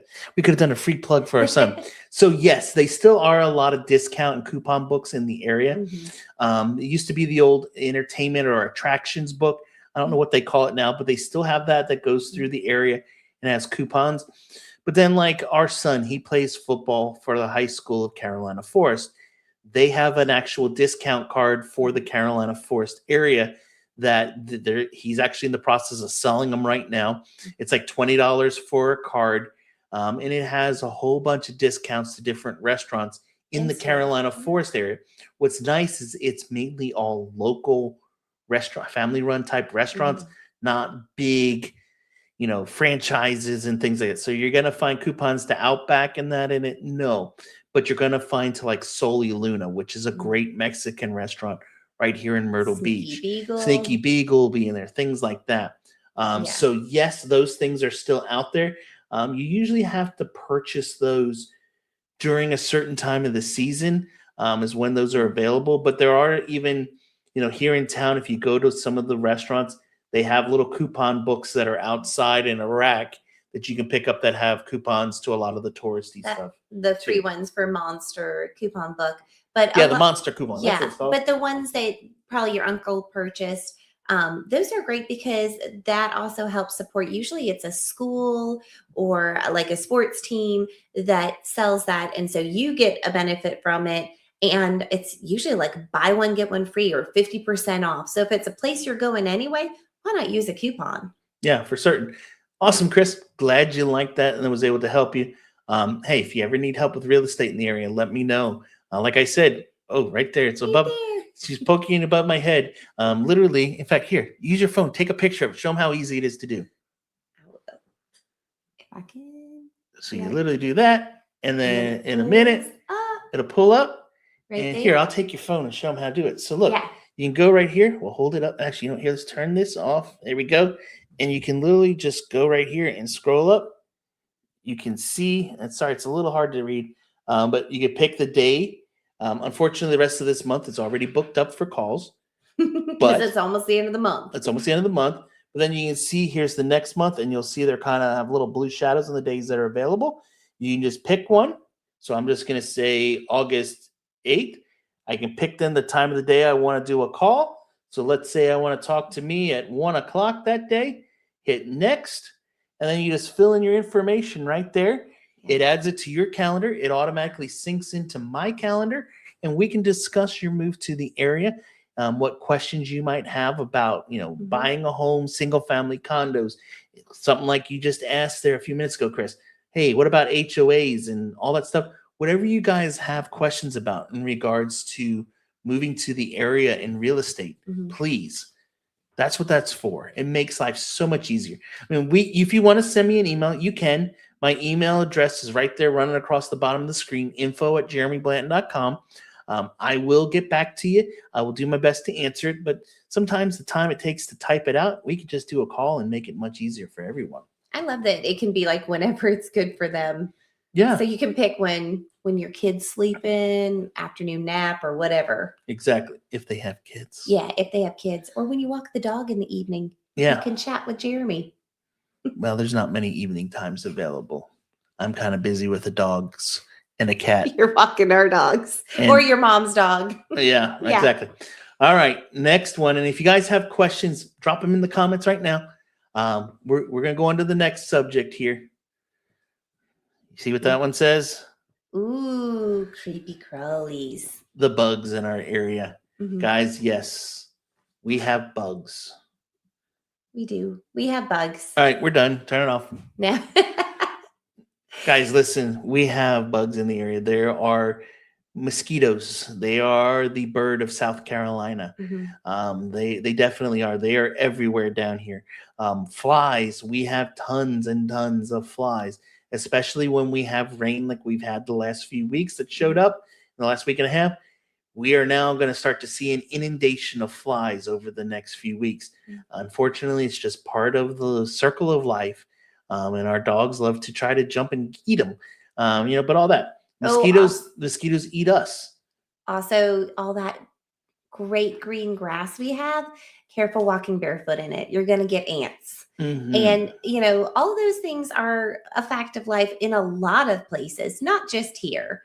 But I don't let it scare me. No, well, one of the reasons we have so many ants in our area is our soil is very sandy. So it's easy for them to burrow through and to come up where they want to. And it's kind of crazy. We went when it was real dry. You didn't see hardly ants anywhere because they could go deep down in the ground because it was too hot to be close to the surface. But as soon as the rain started coming and all the ground got too wet, whoop, up through the surface they come. So yes, ants, mosquitoes, and your favorites, the little palmetto bugs, otherwise known as roaches. No, they're not cockroaches, but they're a They're part of the roach family. they squish and crack. They crunch Yeah, they crunch.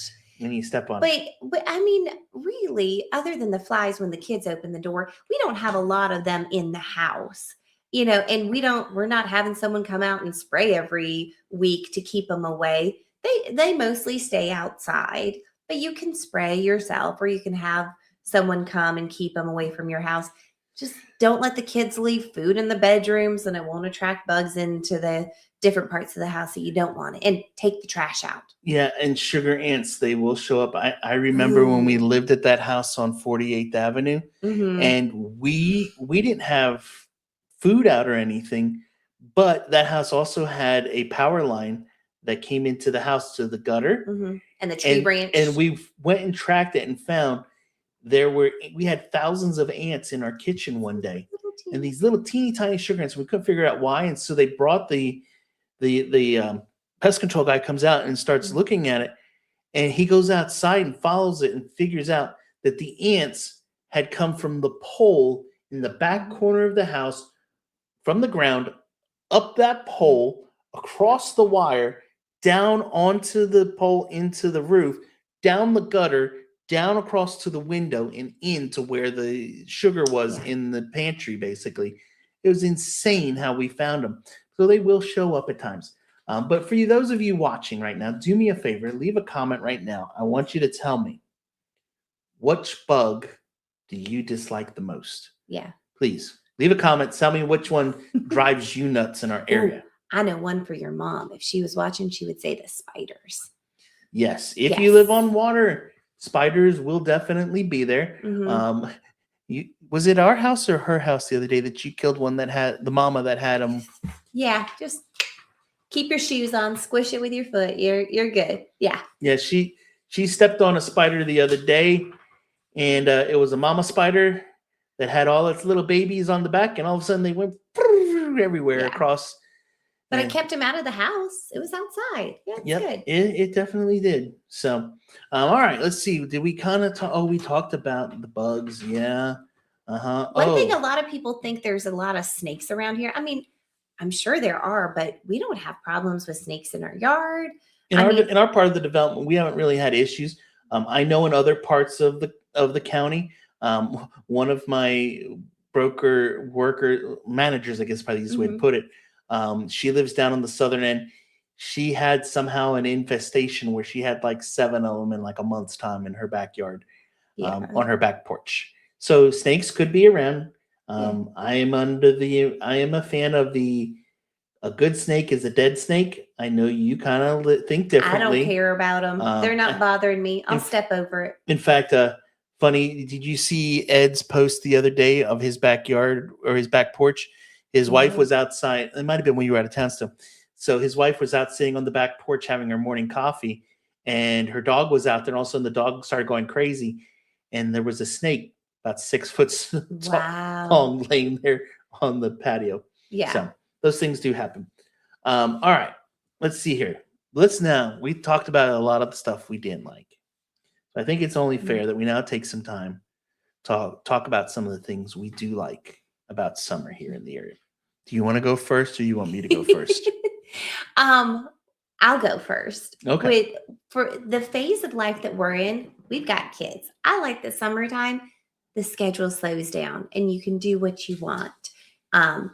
When I'm working, that it was harder, but being able to take time to relax when you are here, whether that's taking a day off, whether that's making the most of your weekends, instead of having to travel somewhere, you live in a vacation spot, enjoying it. I like that. I like all the things that are around in the summertime. And what spring even and fall, because our summer lasts so long, there are like you were saying, the country music festival, there are concerts, there are festivals, there are car shows. I love that. Even if I don't pay to go into the car show, I like seeing all the old cars or the Jeeps and stuff. It's just, there's a lot that comes to you when you live here in Horry County. Yeah, I mean, there's definitely tons of things to do in our area. I love that we live where we're at because we're close enough to all of the tourism things that if we want to go over to Broadway at the beach and play Mhm. tourist for the day, we can be there in 10, 15 minutes from our house. If we want to go up to Barefoot Landing, if we want to go down to Market Common, all that stuff is 15, 20 minutes away at max, but we can go and do it. And if we want to, we can go to the Upside Down House. We can go, to the trampoline parks. Yep. We can go to the live entertainment. We didn't even talk about it, but there's so many different places to go if you want to catch a night show. In fact, good friends of mine, they own the Greg Mm. Rolls Legacy Theater up in North Myrtle Beach, and I was talking with I have a couple good friends who are part of the show. They're performers in it, and Mhm. they were just saying they actually just lowered their ticket prices, even some for the summertime, because they want to get more people into the Mhm. show. And so it's a perfect time. If you want to go, now's the time. Go check it out. There's some great live music entertainment that they Yeah. have there. Tons and tons of things to do. The other thing is, the summertime makes it where we have longer days, so there's more time to do things. It's not getting dark at 5 in the afternoon. And Mhm. really, it's afternoon at 5 o'clock still. 5 o'clock, it's not dark. We have in the middle of Mhm. summer, it can be 8 to 9 p.m. that we have to be outside to Mhm. enjoy it. Yep. And honestly, that 5 to 9 time, the weather is really, really nice here to be Mhm. out. Yes, it's still warm. Yes, it's still humid, Usually there's a good but breeze. there's at least a decent bit of a breeze Mhm. that it's not going to be you melt the minute you go out. Also, the pools, the beaches, the Mhm. ocean. I can't talk. The The ocean ocean. water is warmer because the temperatures are warmer during the day. So those things are going to help a lot with it too. There's a lot of different things that we have. I can't see them on my microphone. Um, Sorry, we have lists and I have notes and stuff. But just in the summertime, there's stuff going on. The place is electric. There's a lot of Mhm. energy in Myrtle Beach that makes it just a great place. It feels alive. One of the things, some people might say it's something that bothers them when people are here from all over. Oh, it's not just the locals anymore. I like it. I like finding out that people are from where you grew up in Reading, PA, and being like, oh, it's a small world. Oh, you know that high school. Oh, yeah, my aunt went to that high school. I like that. I like people that are coming. The other day, I heard someone speaking with a beautiful accent. I don't know if it was French or Belgian.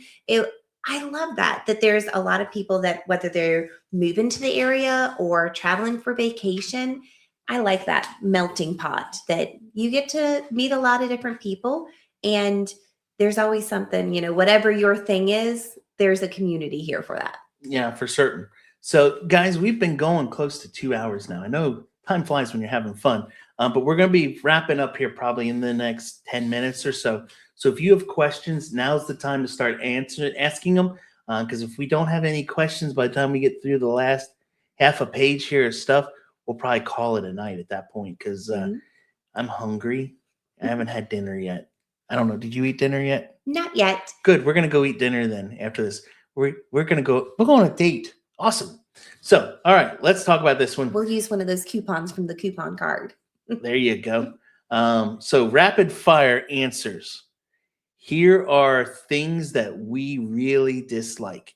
I'll give my list first. No, you can give your list first. Here, I'll hold up so you can see them. Okay.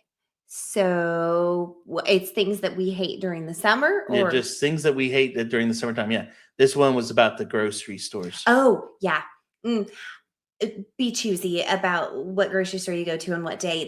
The lines are so long. Like, please, if Walmart could please put more than 2 cashiers, the long lines, you just put an audiobook on, you're gonna be there for a while. Either that or make like 20 self checkouts instead of just 6. Yes, yes, and have them, pay the people Or to the do it. app didn't make you have to scan to go out the door. You'd be even better. Yeah, yeah. Pay So as you go scan would be awesome. yeah, so those are, the extra laundry and, the kids, we love going down to the beach, but then you got to stop by the car wash and vacuum it out. Thankfully, we got some really good car washes. but that, the laundry, always having another thing to do, and the kids wanting to go different directions. One going to football practice, one wants to go to the movies with friends.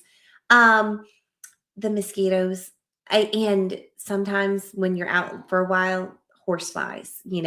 That just put bug spray on. If you think, oh, I'm just going to be out for 5 minutes, put one of those bug bracelets on or bug spray. It's not worth it to be itching the rest of the day. And there are some people that find they're more sensitive to that. For me, I love plants, but I don't like when the weeds grow in the wrong places. So if you're like mowing and then you have to pull all the weeds out of the flower bed. So that I don't like during the summertime. If it would We can't get our grass to be green, but we can get weeds to be green in the flower bed. Yes, like please. So it's just that maintenance, but I think that's wherever anybody is. And just when the heat is so intense, the times when I do have to go out or I don't plan ahead, don't drink enough water, and then you end up with a headache later. And someone says, well, how much have you had to eat or drink? And you don't want to say not enough, but usually he's right. Hydrate or dehydrate. Yes. Yeah. Yeah. And that's true. It's one of the things that I would say when you live here nowadays, you're going to have some sort of a thermos. Oh, look, it's focusing on my thermos cup. But you're going to have some sort of an insulated cup or something, and you pretty much just carry it with you everywhere. Mm-hmm. It's like you carry your purse, but you'll take your water cup into places more than you will your actual purse. I will. It's better. And I've gotten to the point where I now carry this cup with me everywhere I go, I'm basically. So proud of you. Yeah, sure. But you want something like that, or something that'll be insulated, that if it has to sit in the car for 15, 20 minutes, you come out, it's not tasting like plastic because the heat melted it. And you have that BPA of a water bottle and all that kind of stuff. Can I add one more thing? One more thing. The car. Just roll down your windows, crack the heat, let it out. Don't burn yourself on the seatbelt.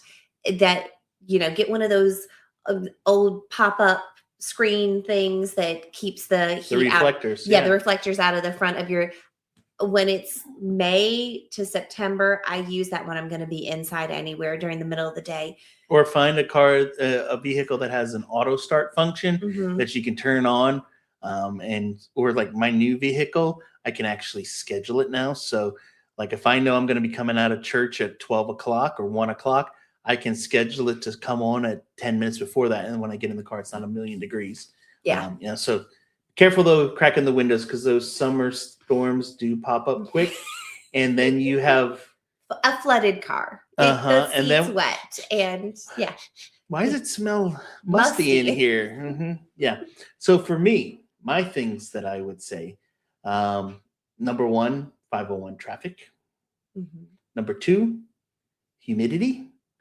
I don't like being hot. I like air. I like cool. Yeah, I want to be cool. I don't want to be hot at all times.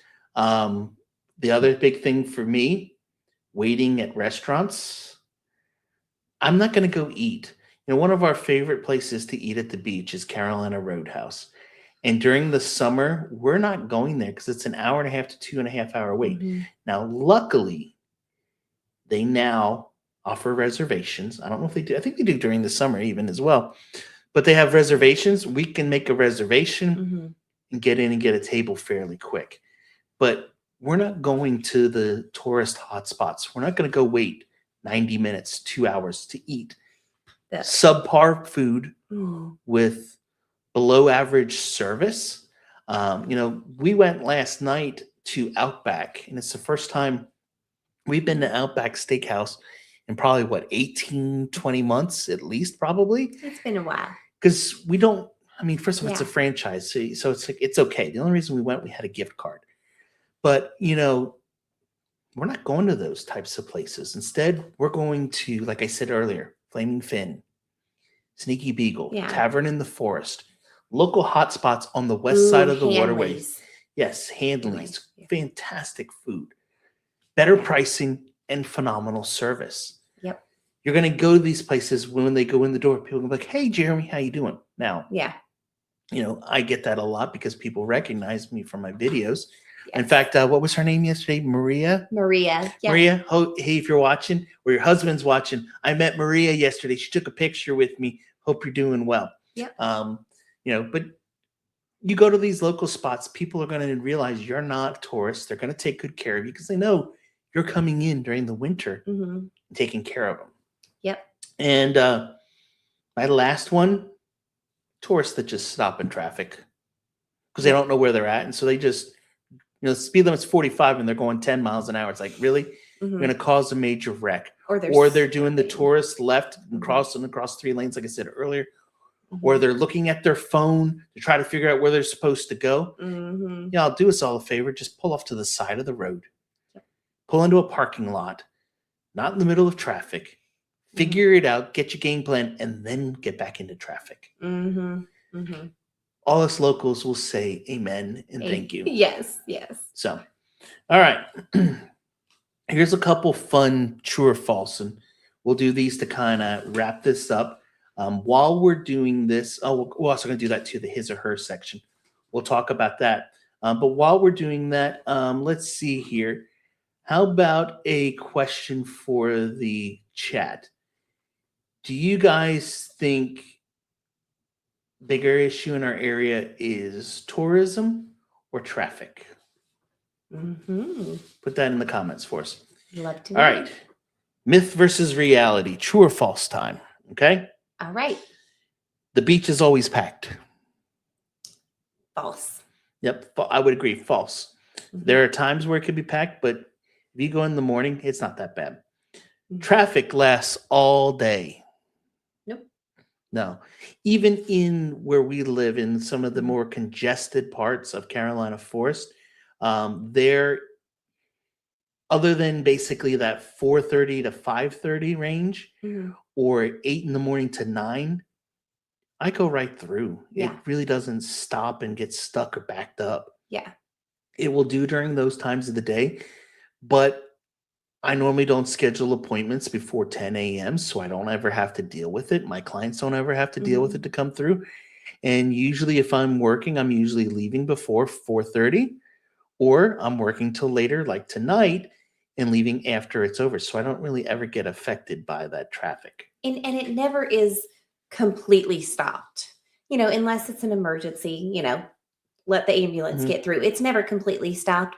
And one thing I'll say on that real quick, I know I'm interrupting, pay attention as it gets to school time, the school zones. They're going to have flashing lights, or sometimes they'll put flags up the week before. Pay attention. There are some private schools, there are public schools, there's more elementary schools they've built. That's going to be crazy in the morning and in the afternoon. Yes. Just be more patient around there. Especially, there are a lot of families that walk their kids to school. And so you'll see the crossing guards stopping traffic for an extra light cycle. It's kind of crazy how many people here in Horry County drive their children to school instead of just putting them on the public transportation that they pay for in their taxes. But and it's kind of crazy because like right across the street from our development is the elementary school that gets out at 2:30. We can be pulling up at 1. I'm going to be driving to my house at 1 o'clock in the afternoon, and there are already people in the car rider pickup line at 1 o'clock. I'm like, do y'all have nothing better to do? Maybe they work remotely, but there's not good Wi-Fi there. Maybe they're working remotely from their phone. I don't know. But yeah, so that's kind of crazy. All right, next question. You can't get you cannot get restaurant reservations. That one's not true. We just talked about that. Even now, like places like Carolina Roadhouse have the ability to get reservations. Yeah. The ones over at like Market, or at some of them at Market Common, the ones at Broadway at the beach, the ones at Barefoot Landing, those know you're not going to get reservations there. You're going to have to sit and wait. But they know that because they're a tourist hotspot and people go there and they don't want to leave. So they'll eat there, spend way more money to get it, and the service isn't that great. But most of your spots where we go, we don't even need one. I can guarantee you, if we right now decided, let's end the stream right this second, go over to Sneaky Beagle, we could walk in the door, get a table, and sit down and eat within 5 minutes. Yeah. No problems. We could do the same at Tavern in the Forest, the same at Flaming Fin, at Scotto's, any of the local spots, Hanley's that we go to. As long as there's not a big sports game going on, you can walk into any of those spots and get a table in no time. Yep. So let's see, what else do we have here? True or false? Locals hate summer. False. I mean, there are some grumpy folks that don't like it, but I think everybody likes it. Yeah, It's a for time. certain. And then the last question: you can only have fun in Myrtle Beach if you're by the ocean. Mm, True or false? I say that's false. A lot of people think it's true, but there is so much away from the beach. I mean, going to Conway, and there's so many cute festivals and everything they have there. I really like all the areas of the beach. What do you say? Is it Uh, true or false? I would say it's false too. There's so many things to do outside the beach that we can go to and explore and be a part of. Mm, Whether it's like you said, go to Vereen Gardens, go down to Brook Green Gardens. You yeah, know, yes, go to the beach over at the state park and those things, or go to one of the trampoline houses or over to mhm, Broadway. There's so many things to do. Top golf, yeah, mini golf, all of those things. Movie theaters, Market Common. We could go on for the next hour just going over all those spots to yeah. do, but we're not going to go to that. All right. So another question came in here, and this one comes from GTO. Wants to know, what is your opinion of condos at Marcliffe at Blackmore? Good question. Ooh. Let's go back here. I You're back. recognize the name of Blackmore, but Yep, so where's Marcliffe? that's a condo complex. So what we're going to do is we're going to go in here and let's just pull these up a minute and look at them together. If I can see my keyboard. Here we go. So Marcliffe at Blackmore. There's a couple. So there's Marcliffe and then there's Marcliffe West, but we're just going to look at one of them for now. And so if we pull this up, in here you can find right now 2-bedroom and 3-bedroom condos going in price from about 185,000 up to 262,000. So with this complex, one of the things you want to pay attention to is there is not, I don't believe there are elevators in these buildings. Let me see here. No, there are not. So with that being the case, I'm just double check. No, I don't see elevator. So with that being the case, one of the things you want to pay attention to is what floor is your unit. Because if you're buying one and you're on the 3rd floor, you're going to have these are going to be great because they're going to have in them, if we look at the images here, high vaulted ceilings, make it That's feel pretty. bigger and larger inside. But and you have this great, That's a really back nice. porch to go to.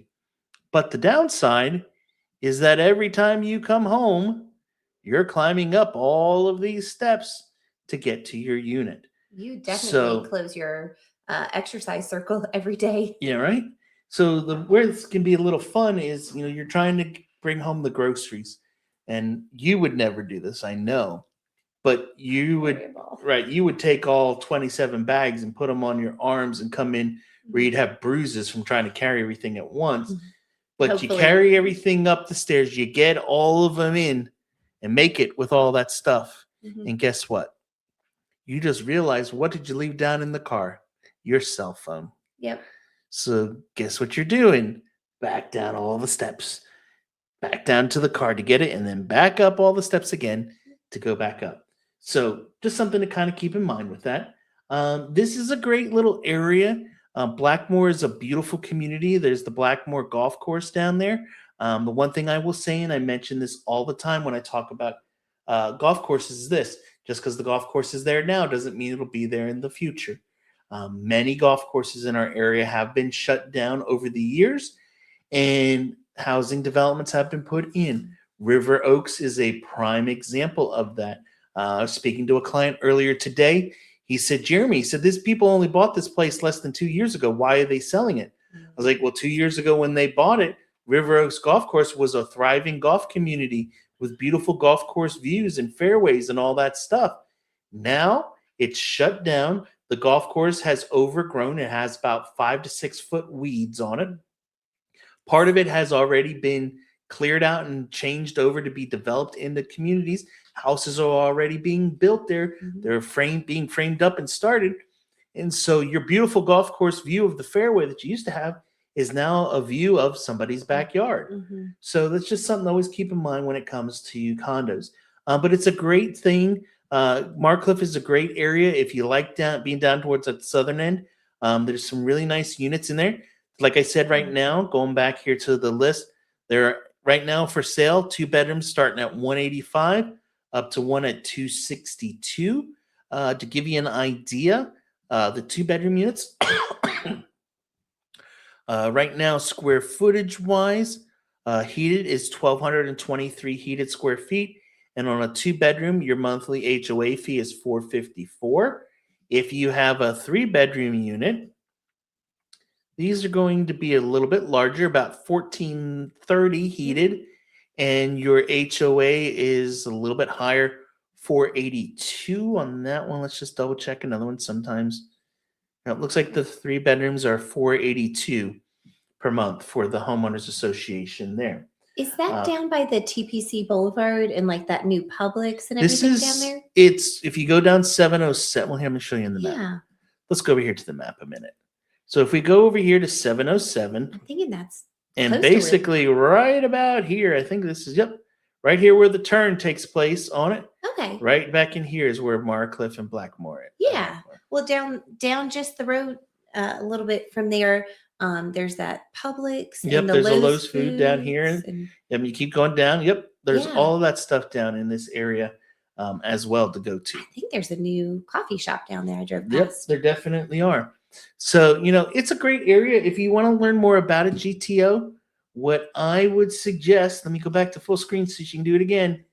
Click right there. Right there. Scan right there. It'll take you over to my site and you can book a call. And so you guys can see it. We'll go there a minute.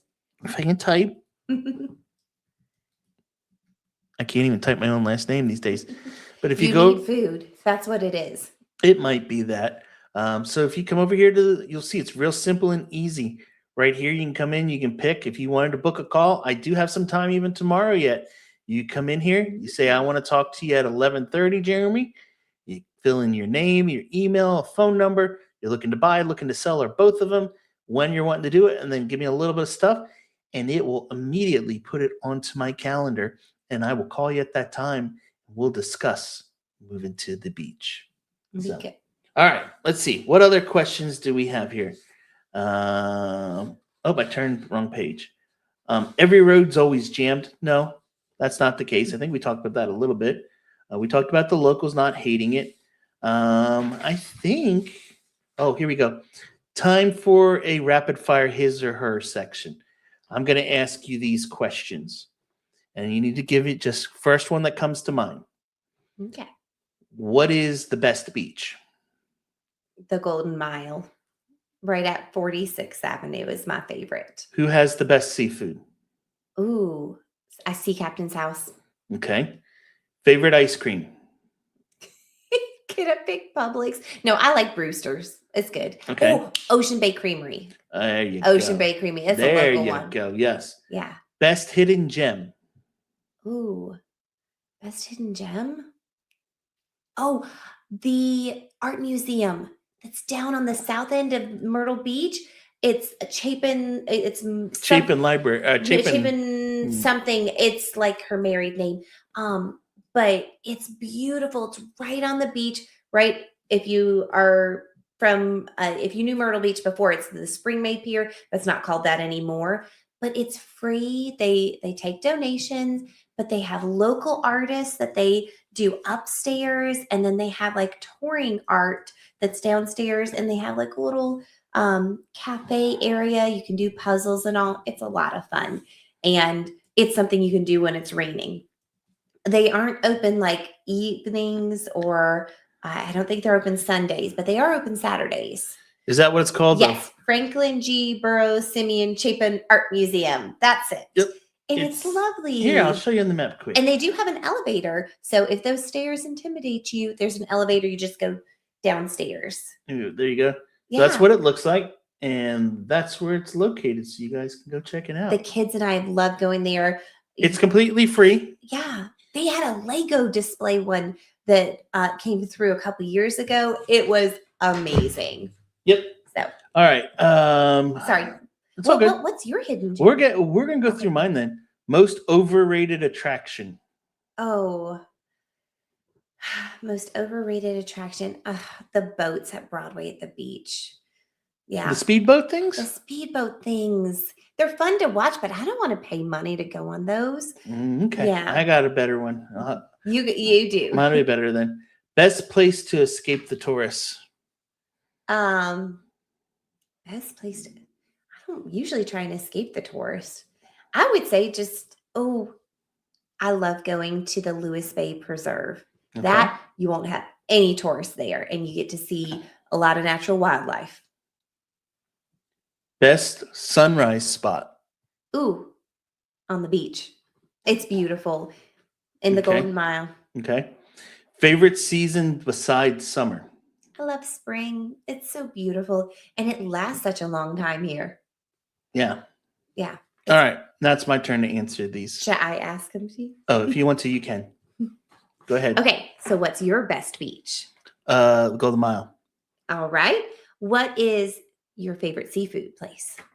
I am a big fan of Sea Captain's House as well, but Mhm. I also enjoy Mr. Fish, but I don't think it's around anymore. Yeah, I don't know No, if it's they're is it still there? Okay. well, at least the store is there. But I Okay. think they moved. Yeah. Sea Captain's So House does a great Sea breakfast. Captain's House is really great. If we're going for seafood, we're doing that. But most of the time, I'm going to Harrelson Seafood actually up in Little River, getting it and taking it home and cooking it myself. Yes. So yes. that's really my answer. Okay. What about your favorite local ice cream place? Well, it's not local, but I went to Kirk's Ice Cream the other night. I had Mm. friends in town. If they're watching, hey Laura, hey Jason, good to see you. It was awesome meeting up. She went to college with me, and I hadn't seen her in many, many years. But I got to go over to Kirk's Ice Cream. We had some ice cream there. It was crazy packed, chaotic, and that was on like a Thursday night. Mhm. Because there was like a Street Reach teen missions group that had Oh, been there, and it was like cool. 75 people in the place, but it was good. That's awesome. I thought that is local. I think it is. Okay. What is the best hidden gem of Myrtle Beach? The best hidden gem. Yep. Hmm. What's something that people wouldn't know about Myrtle Beach that's wonderful? I don't know on that one. I'm going to take a pass on that Okay, one. pass on that one. Most overrated attraction. Helicopter rides. Oh, that is a good one. That's totally. And with that, let me just take a second. Bait and switch. They have all these billboards all around the beach saying, "Oh, helicopter rides for $20." No, $20. Literally, you go like 10 feet off the ground and come right back down. If you want to actually tour Mhm. along the ocean and all, expect to spend about $150 to $200 per person. And that's It's $20 insane. per person. Yeah, it's per person. Yeah. So Okay. that mine wins. Yes. All right. Best place to escape tourists. Either my backyard or the community pool. Oh, that's true. Okay. What is your I'm laughing at this. What's your favorite sunrise spot? My pillow. He is I'm not a morning sorry, I'm not a person. big morning person, so I'm much more a night owl. I can do easily midnight, but 6 a.m., 5 a.m., unless I have to, I'm not getting up that early. Yes. Yeah. Okay. So, what is your favorite season besides summertime? I am definitely a fan of the fall. Mm. It starts to get a little bit cooler. Temperatures still, you have decent amount of sunlight throughout the day. And once school goes in session, all the tourists are out of town basically. Yeah. And so it becomes kind of like a ghost town. It's like, whoa, where'd Yeah. everybody go? Well, you get a couple interesting homeschool families that come on vacation Mhm. then, but September and October is wonderful at the beach. I love it. Yep. Oh, you should go to, yeah. All right. One thing that you would change about Myrtle Beach. What's the one thing? I would change that you that are watching this video right now are not living here already. Yep. And you should go right there, click that button and schedule your call to learn Or- about moving here, or follow this email right here and shoot me an email. No, honestly, I don't know that I would really change anything. Yes, our roads are a little hectic at times and full, but they're not horrible. Our infrastructure is growing. Mhm. And probably the thing I would change most is just the old school mentality of people who've been here 30 plus years that think, oh, we don't want no more of those tourists. I had a friend who at church referred someone to me who was moving here from New York, and I saw her yesterday, and I said, "Hey, I wanted to say thank you for referring this person to me who's moving to the area. I've had a lot of conversations with them. We kind of got everything planned out. They're coming down to visit in a little while." And she said, "Sure, no problem." Yeah, I told him, I said, "I hope you enjoy moving to the area. Just whatever you do, don't bring all of that New Yorker politics junk with you down here. We ain't got no space for it and everything." And I'm just like, that's not the way you start greeting somebody who's thinking about moving to the area. Yeah. The one thing I will say, guys, is I personally, I enjoy having tourists. I enjoy having people come to the area to help support our economy, take care of this area, and help it to grow each and every day. It has grown so much Mhm. since I moved here back in 1998. Yeah. And most everything that's changed is changing for the positive. I would say if I could do a magic wand that just all the road construction and everything would be done. Pop, just Yep. completely done. Yeah. Well, just look at this way. It's still better than the road construction in Augusta, Georgia Oh yeah. that we dealt with for like Ooh. 15 It was 15 years of our always marriage. going. I Going, think it still is now. they When I might went be through. back doing it again. Yep, because they have to patch it. Yep. Awesome, GTO. Yeah, definitely book a call. Let's talk Mhm. about it, and we can really get into the details of it. Yeah. Greg asked, "Is there local farmers that sell farm raised beef?" Yes, there are. I personally do not know of any off the top of my head, but I do know several friends that have it. Yeah. I also do know several people who kind of are doing like mini homestead type things in our area. Where Like they have hobby farms. Yeah. Yeah, where they have chickens and they're raising their own farm fresh eggs. Some of our good friends, they went out somewhere. I don't know where they did it, but they went out where they could pick their chickens and basically Get them processed and everything. get them processed. That's the best way of Yeah. putting Get it. them processed. And had They lots said of it was delicious. had lots of very very fresh chicken Mhm. in their freezer for the next Yeah. several months. I- So there are definitely places like that where you can get half a cow, whole cow, that Mhm. kind of stuff in our area. And there's also, if you're a hunter, there's deer processing plants as well. You know, they Yeah, but there's also a lot of local butchers in the area. In fact, what was the one that we passed by last night? I went, "Oh, that's no longer a bank; it's now a butcher." Yeah, I'm trying to remember what it was. But one of the things I was going to say is we have local farmers market, and maybe checking that out. Sometimes they're like at the community center. There's one down in Market Common. There might even be a connection there that they might have like somebody doing a tent or a stand that they could get you a connection where you could order a part of cow or pig or something butchered up and go to the BJ's or Sam's or Costco and get one of those chest freezers to store it all. Yep. Yeah. Keep talking. I'm trying to find this because the Salty Butcher. It's called. Is it a butcher or is it a restaurant? I don't know. Let's find it out together. And so everyone can see what we're talking about, let's pull it up here. Yeah. And guys, if you have questions, go ahead and type them Got now. a couple more minutes. We're going to just go a couple more minutes here. But let me go over here and pull this up and hide that. And so here we go. Here is, I got to move this over so you can all see it. Here you go. Oh, I moved it too far. Oops. Let's move it back some. So Salty Butcher, it sits right here off of 79th Avenue. Mhm. And let's see what it says. It has a menu. So let's take a look at some pictures. Oh, no, it's actually a butcher. Okay, cool. So we can get boneless, skinless chicken breasts. They were $4.99 on Monday. We can get ground beef for $5.99 a pound. That's actually a really good price for ground beef. Yeah. All the seafood. Now, I don't know how old these pictures could be. They could be old. Filet for That $18.99. was July 2026. Yeah, so it's fairly new. That's recent prices. But yeah, this looks like a place we might have to go check out soon. And yeah, like those specials also remind me, we've got friends that Lowe's Foods, they do like different days of the week specials as well, but it's not as good as that. There's one IGA store out in Longs that has those types of specials by the pound. That looks good. So here's what it looks like. They've got, looks like some fresh pimento Ooh, some cheeses, side dishes, and all kinds of stuff in here. Yeah. That looks good. Mm-hmm. Cool little spot. Yeah. We'll definitely have to go check this one out at some I point. know that there's another butcher down in Murrells Inlet area, close by the Inlet Square Mall. There Yep. used to be, and you could get specialty things.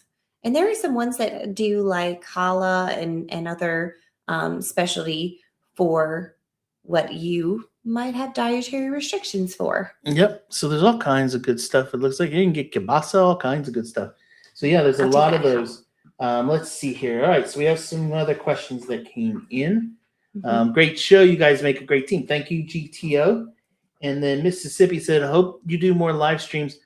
I've been a big fan of both of your info on Myrtle Beach. Thank you to both. Thank you. Glad we could help you out, Mississippi. If you have questions or thinking about moving to the area, I recommend it as well. Please go over to my website, book a call. We can definitely discuss it. Or even if you're just taking a trip to the area and you want to know, where do I go to get a good burger? Yeah. Where do I find fresh meat? Look, I just answered There you that go. one. Bam. And I learned something along the way. I think this place is fairly new. But their menu and I mean their cuts of meat and everything look delicious. Yes. Maybe it's because I'm really hungry. It's doing that too. Oh yeah. Mm-hmm. There are some good vegetable places too for vegans, not just the meat. Yeah. So all right, guys. Well, listen, if nobody else has any other questions, I'm gonna turn this off here and I'm gonna give you the floor, honey. Oh. To share what final tips you may have or things that people need to know about Myrtle Beach during the summer. What you were saying. Living here and dealing with the heat and traffic and tourists and all the chaos that we have. So anything you'd like to share, the floor is yours. Well, what you were saying about, the attitude of getting rid of the judgment, whether it's you're a local here who's grumpy about having to share your favorite places with others, or someone coming down and saying, well, this is different than the way it was back home. Just come with an open mind, try new things.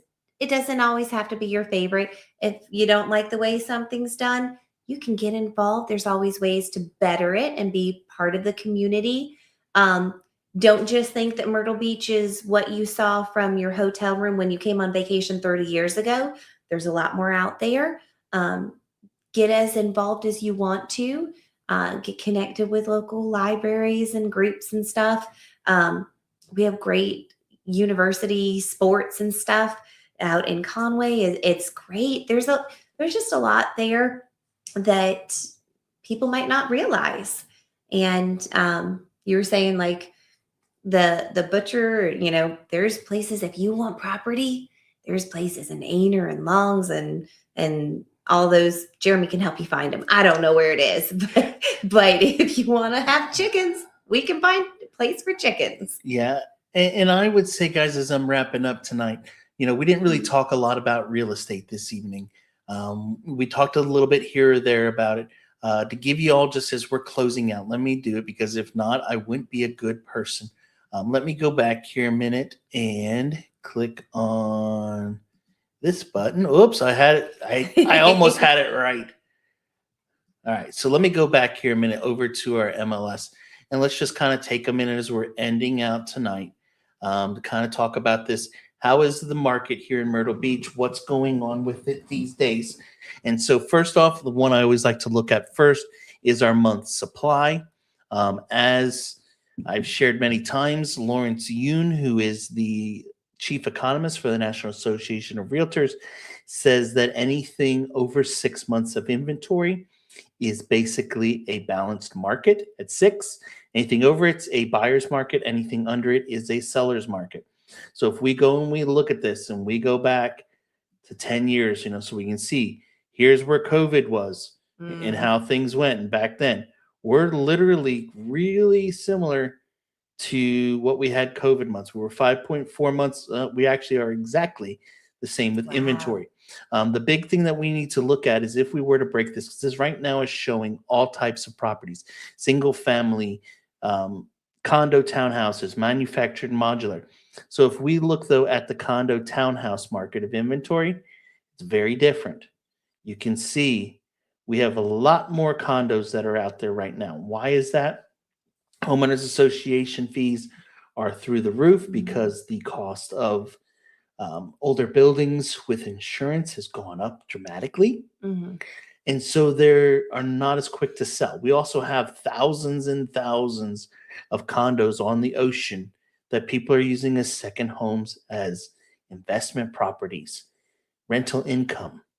Mhm. Well, when the market and inflation starts coming in, people aren't going to be spending money on that Mhm. stuff right now. Cost of living has gone up dramatically. So there's nowhere near as many people coming buying those investment properties right now, especially when you look at them and see the monthly HOA fee is $1,000 a month or more. So a lot of people aren't doing those types of things. But if we go from looking at the condo and townhouse market and break it down to the single family and really look at this, here's what we Mhm. have right now in single family. We're really at 4.2 months of Mhm. inventory. That's not a lot. Mhm. It really isn't. So overall inventory is fairly good.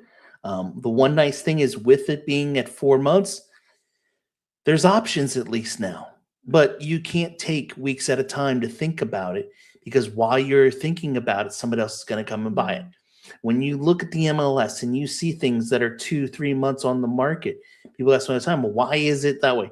I don't even have to see the house half the time to really answer this. It's more than likely the price. The person said, "Well, it used to sell for 600,000, so I want to list it for 625, so I have room to negotiate down to 600." Meanwhile, current comps in the development say 475. So you're listing way overpriced and then have no ability to get it to sell. Of course, it's going to take longer. Mhm. And then what you end up doing is reducing, reducing, reducing. People see now it's been on the market for 3.5 months. It hasn't sold. They've reduced it 75,000. They must be desperate. So now it's going off from 425. And you end up losing a ton of Mhm. time and also money. So I would, you know, take that into consideration when you're looking at stuff. If something's been on the market for a long time, it's well overpriced, that doesn't necessarily mean you're going to get a good deal. It means most of the time it's a seller who's out of touch with reality, wants to get more money than it's really worth, and like my wife just said, is pretty darn stubborn about it and Mhm. doesn't care if it takes longer. I had one just a few weeks ago. They said, "I don't care if everything else is selling for 500. I want 599, and if I ain't getting 599, I ain't selling it." And I took an offer, a very good offer, 525,000 cash buyer on that place, and he said, "Nope," and walked away from it. Mhm. So you got to be careful with those types of things. Now, if we go back here a minute to all types of property, and I go here to close sales, let's look at.